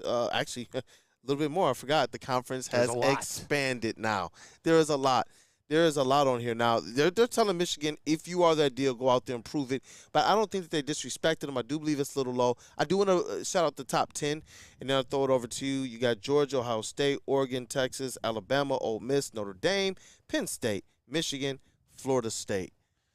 Matthew Broder, fair for you? I think it's pretty fair. I mean, I would have liked to see him ranked ahead of Penn State, but it's a preseason ranking. The fact that they weren't 17, like Flannel said, I'm cool with it. They got things to prove. Not often, and I know this is the lowest defending national champion has ever been ranked, or in the last 50, 60 years. It's not often a defending national champion loses their quarterback, loses their offensive line, and has a brand new coach. So it is what it is. I'm not, like, angry at the AP for it. We all know what Penn State's going to do this season, so I'm not worried about them either. Yeah, and the problem, too, with Michigan, and this is Spicy Broder. I love the face, bro. That's 100% fair. Penn State may make the playoff because of their schedule, but they're not going to do anything in the playoff. And I'm higher on Penn State than most, and even I understand that. With Michigan, too, and this is something where they're going to have to prove, they don't have anybody obvious in the pipeline as the successor to J.J. McCarthy. I think that's one of the reasons why there's uniquely question marks about Michigan, whereas with Georgia, you went from Stetson Bennett to Carson Beck, somebody who is actually better on paper and I think a better quarterback. With Alabama, you went from Tua to Mac Jones to Bryce Young. It's just with Michigan, nobody actually knows if Alex Orji is any good. Nobody knows if Jack Tuttle is any good. I got my thoughts on who I think is going to be good, but we don't really know. None of those guys are sure things, like a Carson Beck, as I mentioned before, for Georgia. So we're going to see with Michigan. I have no problem with where they're at. It might even put an extra chip on their shoulder, which is always a good thing. Oh, you know what? Yeah. Sharon Moore, you talk about a coach who I don't think he's going to have to find ways to motivate his team. He's been a head coach for this squad already. But you're talking about giving him a little bit more ammo. He can show people already, hey, look, yeah, we are the most disrespected national champion to start the next season. And we know we had a good summer. And we know we brought in some NFL help to our coaching staff. And we know that the guys returning we have full faith and belief in. You know, for the Michigan Wolverines, I believe they have enough of a foundation that if the questions are answered, you're going to find this team in the mix towards the end of the season. And just remember, and this is where I'm going to be really, really positive about Michigan, PFF's big board for 2025 has 4 out of the top 18 being Michigan players. Ooh. And one of them just happens to be on offense. This is when we love PFF. One of them just happens to be on offense, and this is Colston Loveland, which could end up being the ultimate security blanket for whoever plays quarterback. And, of course, with Donovan Edwards in the backfield as well, maybe whoever their next quarterback is just has to be solid. Everybody thinks J.J. McCarthy was a handoff merchant. Shout out Matt Broder. So that's all they needed for Alex Orji to do, right? Just hand the ball off 40 times a game. Poor J.J. McCarthy, man. Vikings fans are in shambles. I don't blame them. And as a human, I don't want to see J.J. Nope. I want to see the Lions beat the Vikings with J.J. McCarthy at quarterback. And I'm not saying that I have any problem with taking victories over injured teams with injured players. It's just that you never want to see a first-round pick, no matter who they are, no matter who they play for, lose their entire season due to injury, especially when it's somebody who a lot of us people at this network will always have such an affinity for him as a college player. So you hate to see it for J.J. McCarthy, but on the other hand, if it makes things more difficult for the Vikings, I don't hate that either. You know, hey, and shout out to Mike G. RPO in all caps with Alex Orji. You know what? I'm actually bullish on Alex Orji, man. I really am. I believe that the dynamic he brings to the quarterback position with the arm, Michigan, in my opinion, is underrated on this list. It's like, is it fair? It's fair. Yeah. I feel like maybe you can have him up a couple spots, and so in that position, I'm not really going to cry about it. What matters is Ohio State. Yeah. And the good news about number 9 is that it is a 12-team playoff. Yeah. It's not completely disrespectful. It just, I would like to see Michigan treated a little bit better, but you know what?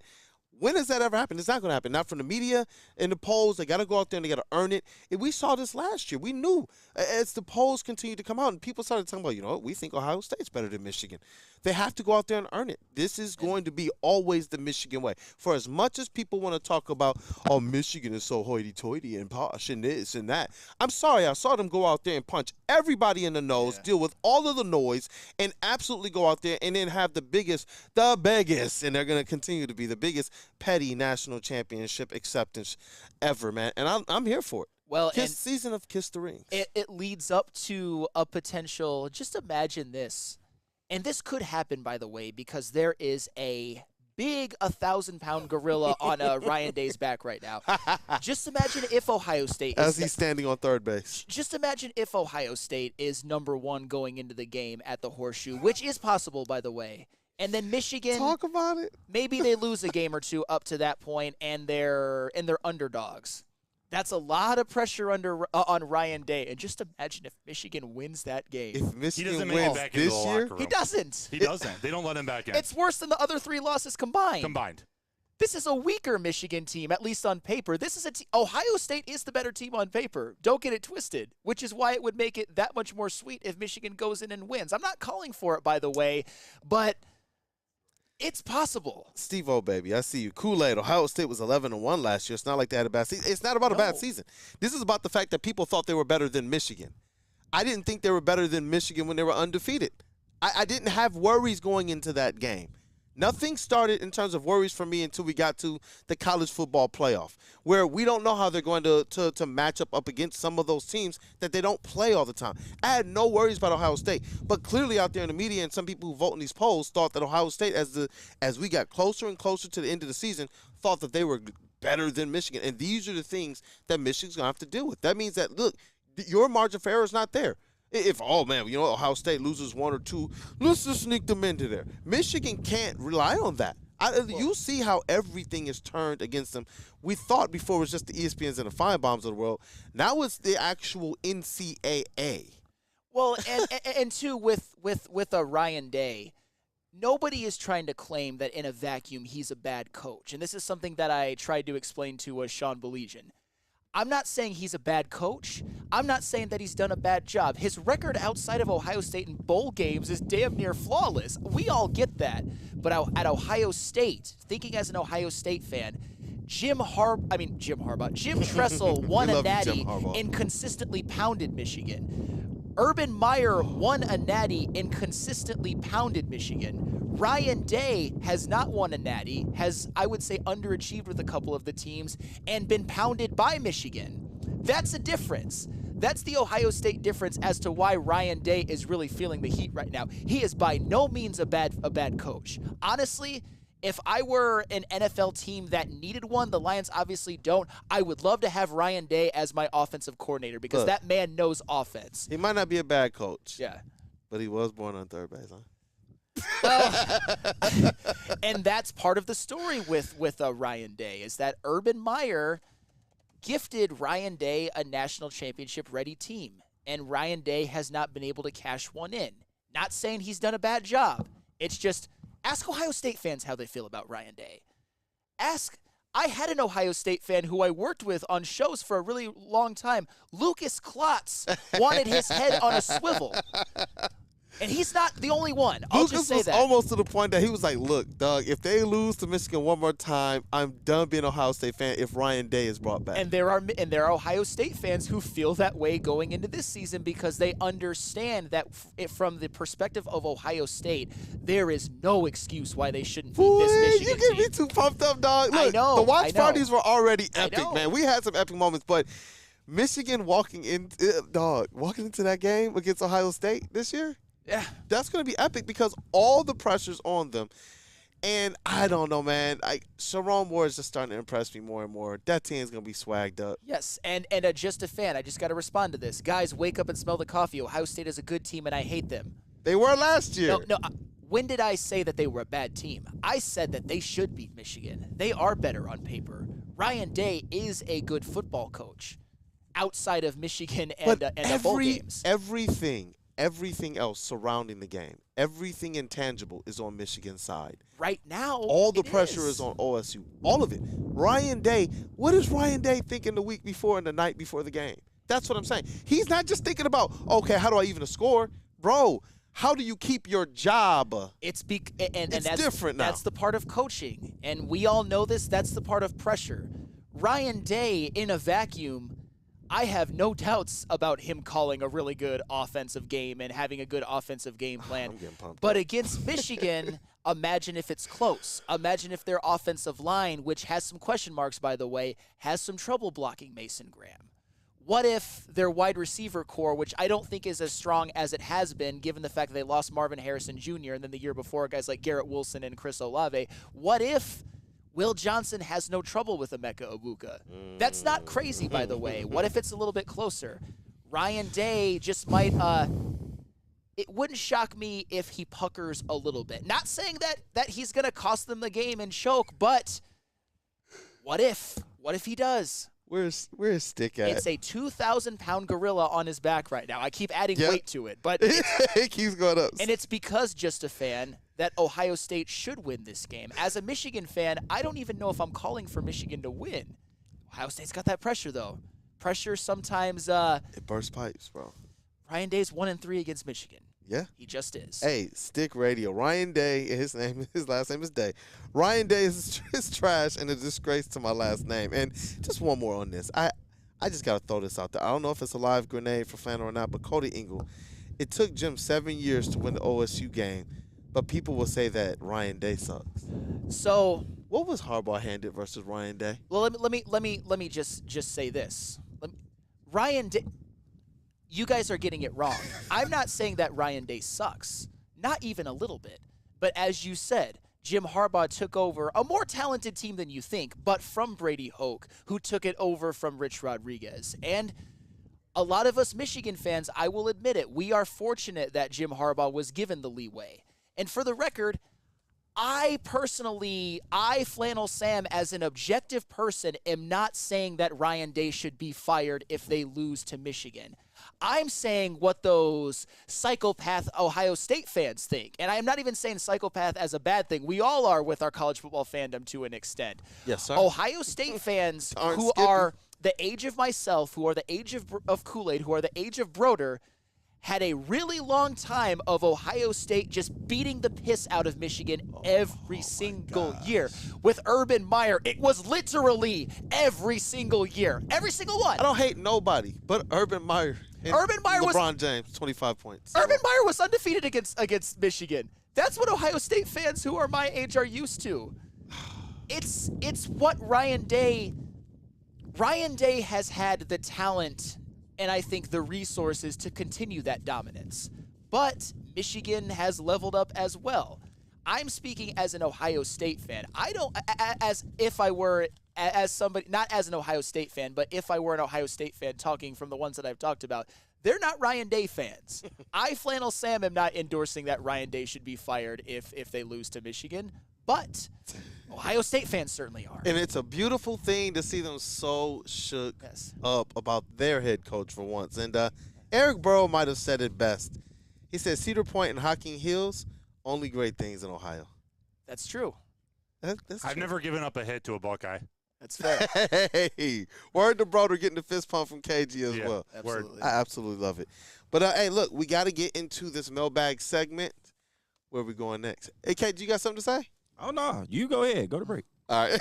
Are you saving it? No, I'm going to join y'all in the mailbag. Ooh. Black Hollywood in the building. Ryan's reaction, I was not late, by the way. I appreciate the concern. He was here bright and early, hours before the show. Just like last time, but Stick don't want to give you credit for that. Nah, that's my guy. Shout out Stick. Damn. All right. Hey, attention sports fans. Don't miss out on expert sports injury insights with Dr. Jeff Pierce of Michigan Sports and Spine. Join Dr. Pierce every Tuesday during Big D Energy and every Thursday on Armani and Edwards with Mass, where he's offering you the top-notch injury advice. Trust the guy that D-Mac trusts. Dr. Jeff Pierce is here to keep you in the game and performing at your best. All you got to do, visit them online, michigansportsandspine.com, or call 248-426-9944. So just to get the heated steering wheel, I also had the spring for the bigger rims. Yeah, that's how they get you. Those upgrades will cost you an arm and a leg every time. Hey, new car crew, how'd it go this weekend? I got a great deal on mine. How? I went to Randy Wise, not those other guys. They got me in a great new ride, and they didn't break my budget. Hey, could you pass me the sugar? How? Never mind. He made the wise choice. Yep. Make the wise choice at randywisechevy.com. It's bear hunting season, and Dan Campbell is hungry for some kneecaps. If you can just get a hold of them and you start dragging their ass out to the deep, dark abyss, you can drown them. The Kings of the North are back for another year of the brand new Lions. Make sure you're locked in to Detroit's #1 sports network for all the news and info on your Detroit Lions. Woodward Sports, let's go. The Ally Challenge presented by McLaren is back August 22nd through 25th at Warwick Hills and Grand Blanc. Be there for PGA Tour Champions Golf, Family Night, concerts, and more. Tickets start at just $15. Get yours at allychallenge.com today. At Planet Fitness, you can get everything you need for just $1 down. Try out Planet Fitness and dang, they got lots of equipment. Not me getting a Planet Fitness membership just for the 24-hour perk. Hey, y'all better get on these free fitness training sessions from Planet Fitness. Did y'all know that the PF app has workouts you can do at home? Cheapest therapy I can find is Planet Fitness. Join Planet Fitness today and get everything you need for just $1 down. $15 a month, cancel anytime. Deal ends Thursday, July 18th. You smell that? That's Brad Holmes cooking. And the off-season smells good. Woodward Sports.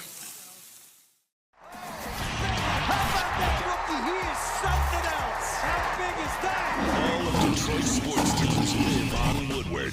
All of Detroit's sports coverage lives on Woodward Sports. Driving the best in Detroit sports coverage.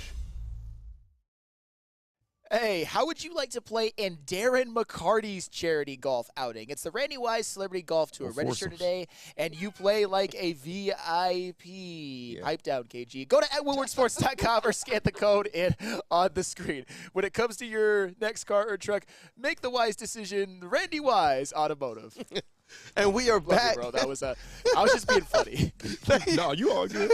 Thank you, Shout guys. out to Ryan for changing that read, man. I mean, not Ryan, but Brady. Yep, shout out Brady. Shout out Brady. Brady took care of us, man. Yep. Yeah, Shout out to Brady the GOAT, man. Noah, Ryan, everybody else that does a lot behind the scenes for us at Woodward Sports.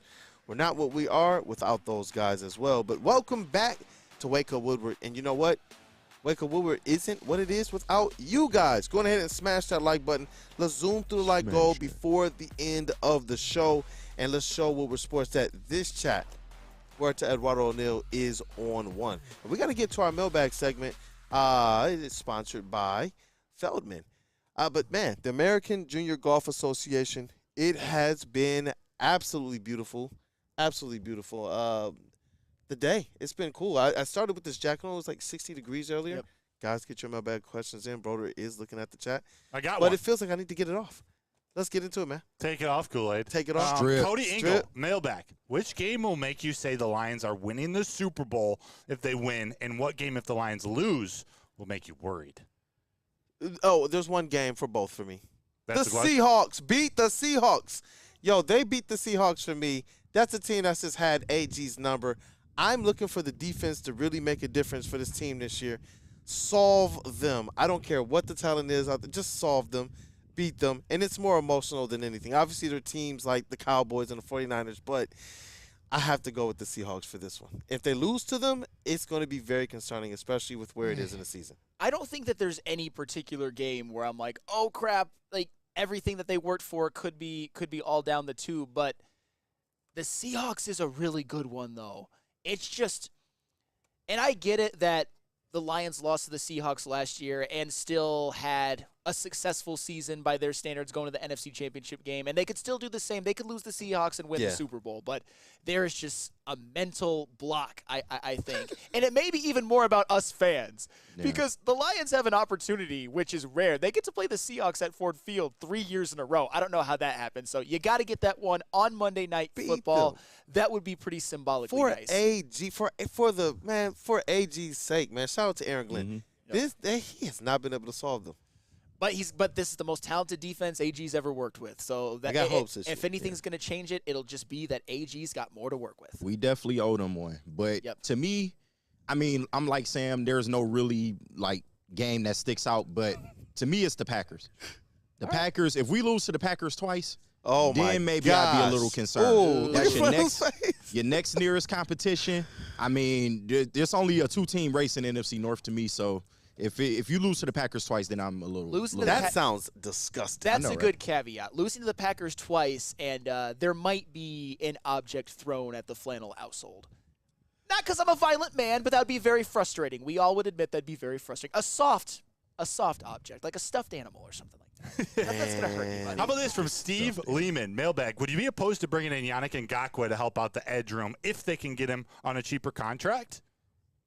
I wouldn't be opposed to it. The only thing with Yannick Ngakoue is that he's pretty horrendous against the run.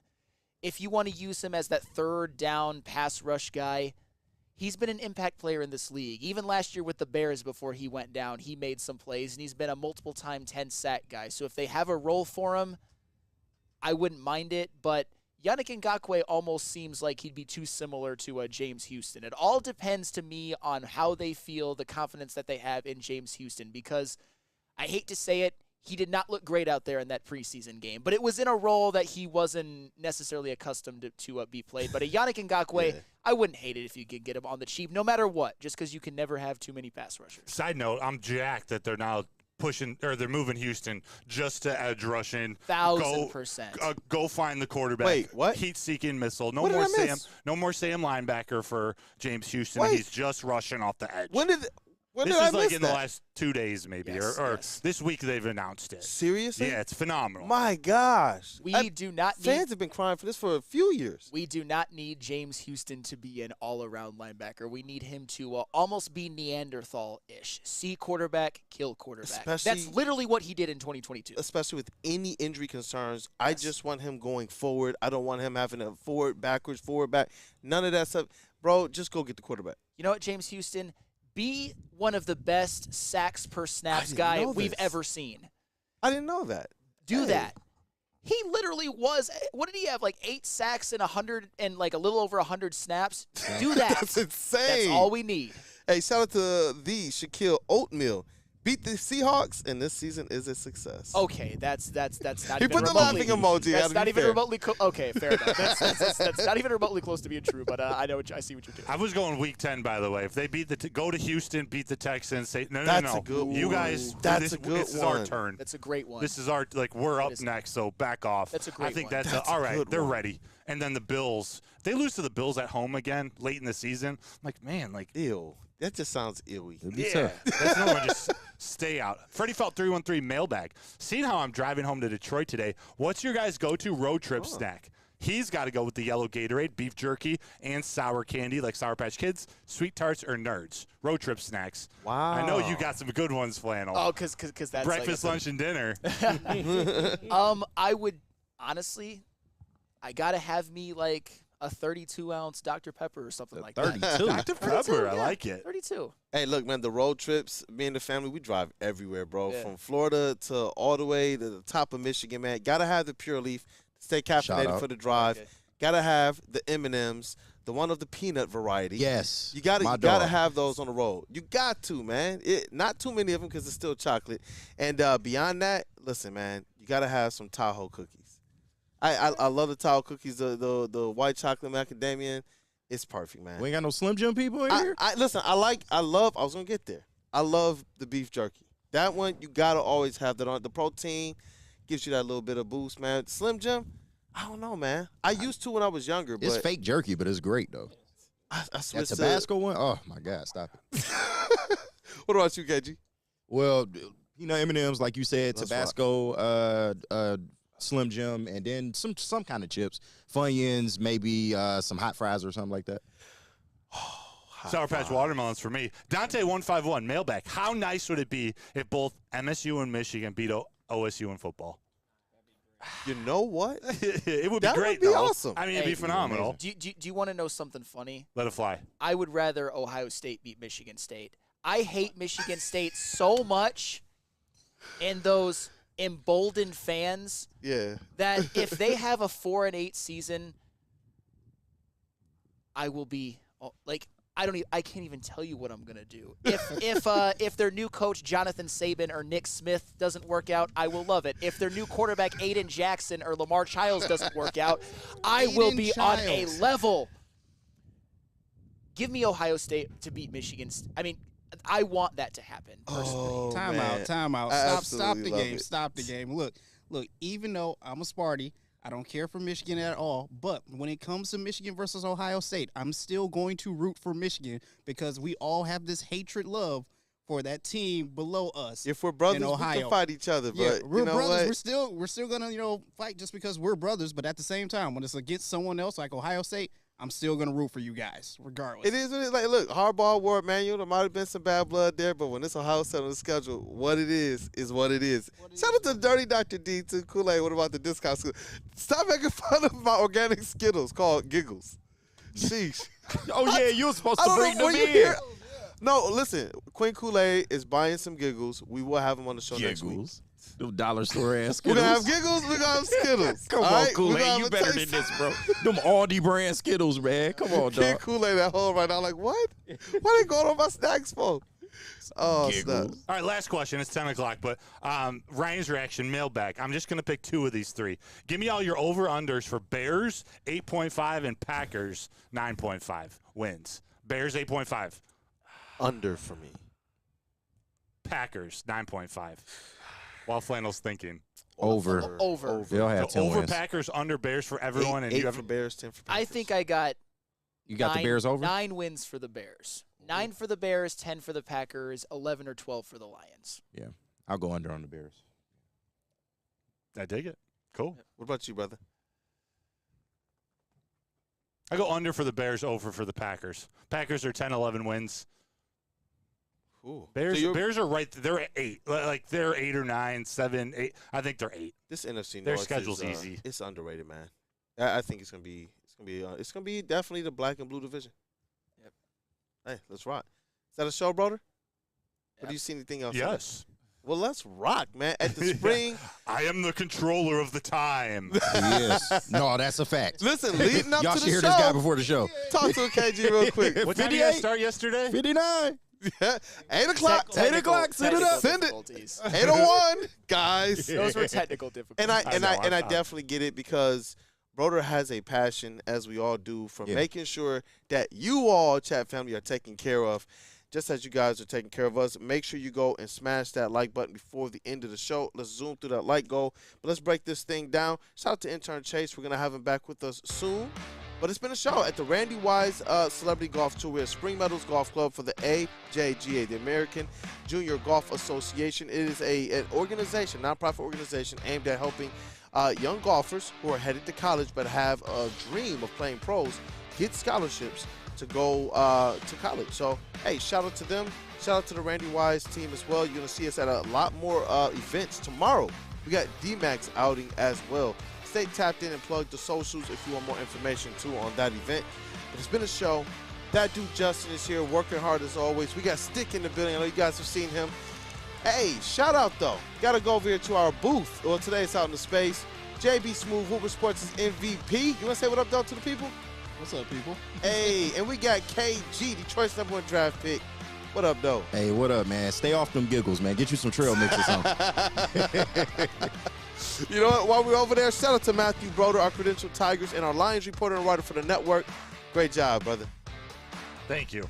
And we got Final Sam, the vet of the network. What up, though, brother? You know what I would love to see today? Tigers, go sweep the Mariners. Make the Mariners rue the day that they didn't give the Tigers a better package than the Giants did for Mark Canha. Make them rue that day, because the Mariners are about to piss away that AL West, and the Tigers are going to have a lot to do with it. Sweep them bums in Seattle today. You know what? As Michigan has gotten more and more petty, it's providing more opportunities for other teams to do so. Let's go, Detroit Tigers. You guys needed Mark Canha, and you didn't want him. Right? Only offense worse than ours. Let's go. It is your boy Brandon Den, a.k.a. Detroit Kool-Aid, your credentialed Pistons reporter and writer for the network. It's been a day. It's been a show. Thank you guys for supporting us. Wake up, Woodward. Man, what a day. Randy Wise Celebrity Golf Tour, Spring Meadows Country Club. Stay tapped in. We got Big D Energy right after us. Hey, wake up, Woodward. WUW Crew. Stay locked in.